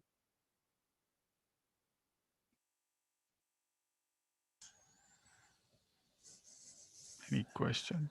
Okay, yes, do you have any questions on this material? Quite a lot of things, I guess, about testing, fast testing, mutation testing. Okay, I guess in this case, since we overlap quite a lot, I guess Dragos can present quickly the wrap-up for today's session, and we can switch with a small discussion if anyone have some questions. Hello, Dragos. Hello, everyone. So I will try to wrap up quickly what the previous presenters have discussed. Hopefully you can still bear with me for some time, even if lunchtime is getting very close. So my name is Dragos Sushka, and I'm a senior lecturer at Åbo Akademi University in Finland. And my main interests fall into software testing, model-based testing, functional and non-functional testing. So I hope you can see the screen with the presentation. So basically, I just want to remind you our conceptual approach in VeriDevOps. We start from informal requirements and vulnerability attack and attack descriptions, and we want via NLP to formalize these requirements, especially the security requirements, and then these formal specifications we plan to use for both phases of the DevOps process, either for enforcing the design or generating automatic tests at the development, or for performing automatic anomaly detection or root cause analysis, vulnerability scanning, and so on at operations. And my previous speakers already highlighted different approaches that are already in use, that have been proposed by other researchers and projects. And also they discussed gap analysis, what are kind of the missing links, or what is the need for improvement in those in the current research. And since we didn't provide this link so far, our detailed state-of-the-art report, deliverable 1.3 of the project, can be found from this address. We have a bit of a problem currently with our official website, but then this deliverable will also be available on the official project website. I have placed the link for the deliverable also in the chat of the Zoom, on the Zoom client.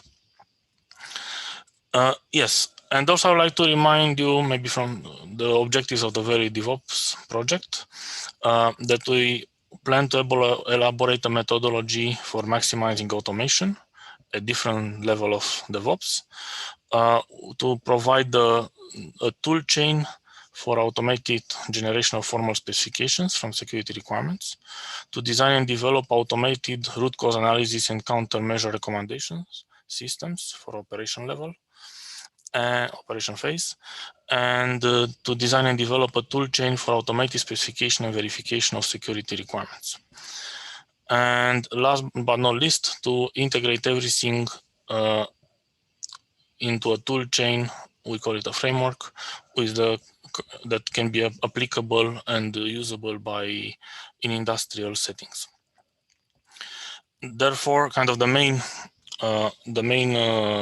outcome of this project, we plan to have a model-based formal security framework enhanced by NLP, where and this framework will provide different tool components that can be used either standalone or they can be interconnected into different ways with other components to deploy toolchains.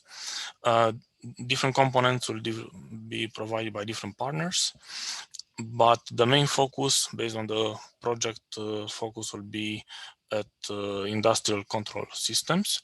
However, some of the solutions will be generic, so we plan that it will be possible to apply them to a wider selection of application domains.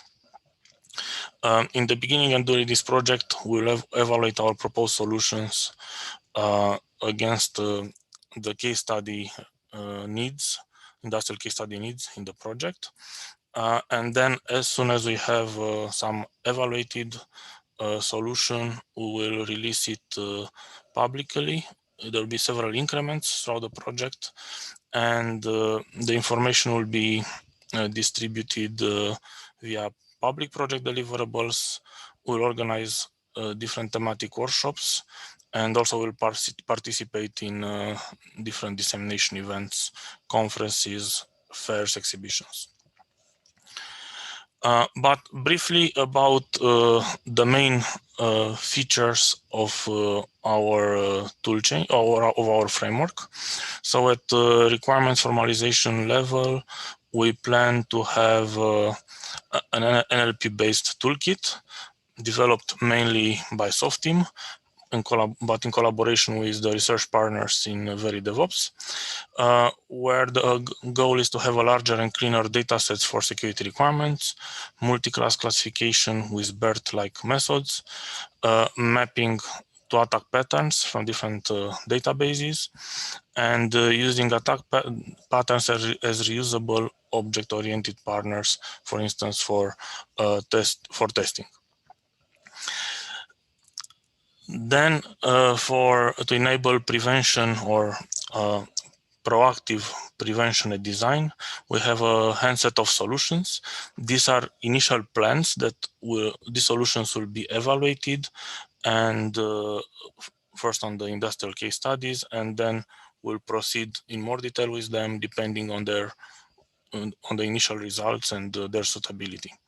But we have, for instance, solutions for using model-based mutation testing for security using formal models, then test generation for PLC systems by extending an existing tool, complete test, combinatorial security testing based on another tool, CFOX.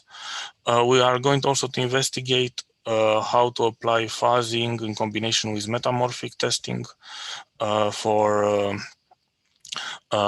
stateful REST APIs, and complement these techniques and the other techniques in the project or solutions with fault localization approaches, where we want to highlight code fragments which are likely to cause security bugs. And last but not least, in this topic, a security recommendations catalog. Then with respect to reactive protection at operations, we have 4 solutions provided by our tool providers. We have a vulnerability scanning solution, which will cope with the main limitation of current tools, that they are only targeted to web applications and general IT systems, but not for industrial control systems. And the new improvements in this tool will address both hardware and software vulnerabilities, and then they will be defined based on the CPE asset inventory. And then we'll have a monitoring tool by Montimage, where it will deploy monitoring solutions at different levels, software, network, and hardware. And it will provide support for industrial control systems. And as presented by Wissam, the idea is to have a rule-based and AI/ML based detection complemented by root cause analysis. Another targeted solution by Montimage is the root cause analyzer that will provide an increased level of automation and better recommendation of corrective actions.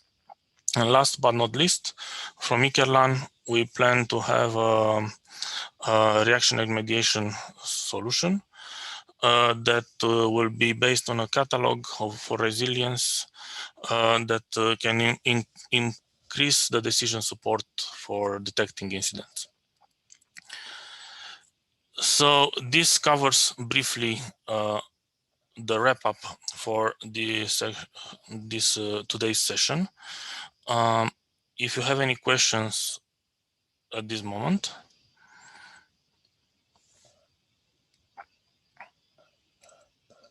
I guess not. So what is next? And I will give the stage to Andrei.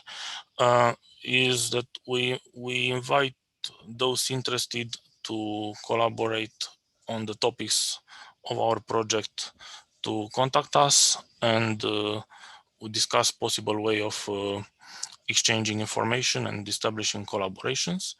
And then Andrei will like to propose a book chapter, or actually a book, and we are going to call for book chapter contributions to this book. Okay, thank you, Dragos. So thank you for all coming. So in case you are interested in the topics we presented today, including working with security requirements, with NLP for security requirements, with vulnerabilities, attack, DevOps or SecDevOps. So we are planning to publish our state-of-the-art, let's say, a report as a book, like splitting that in various chapters, and also would like other projects or other teams to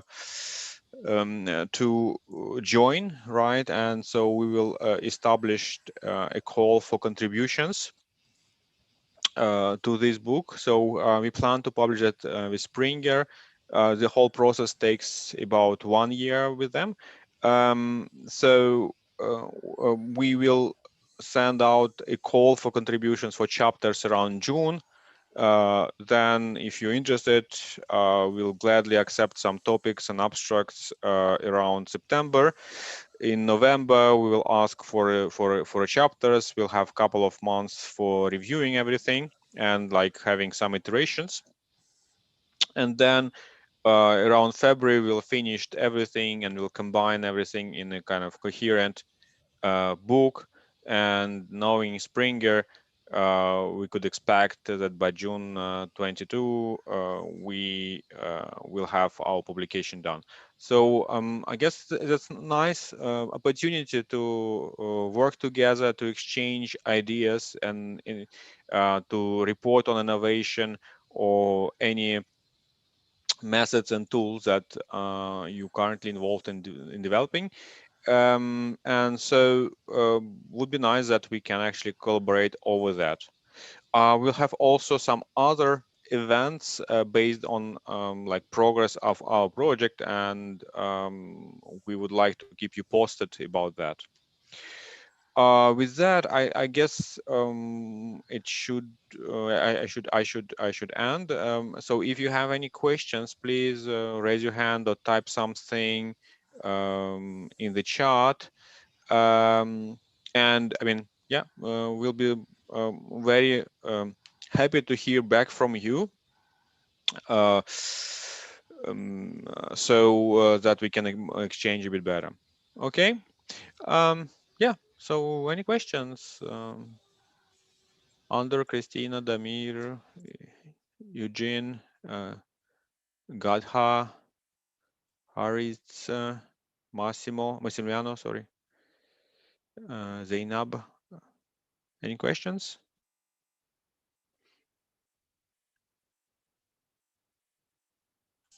I guess everybody's hungry. Yes.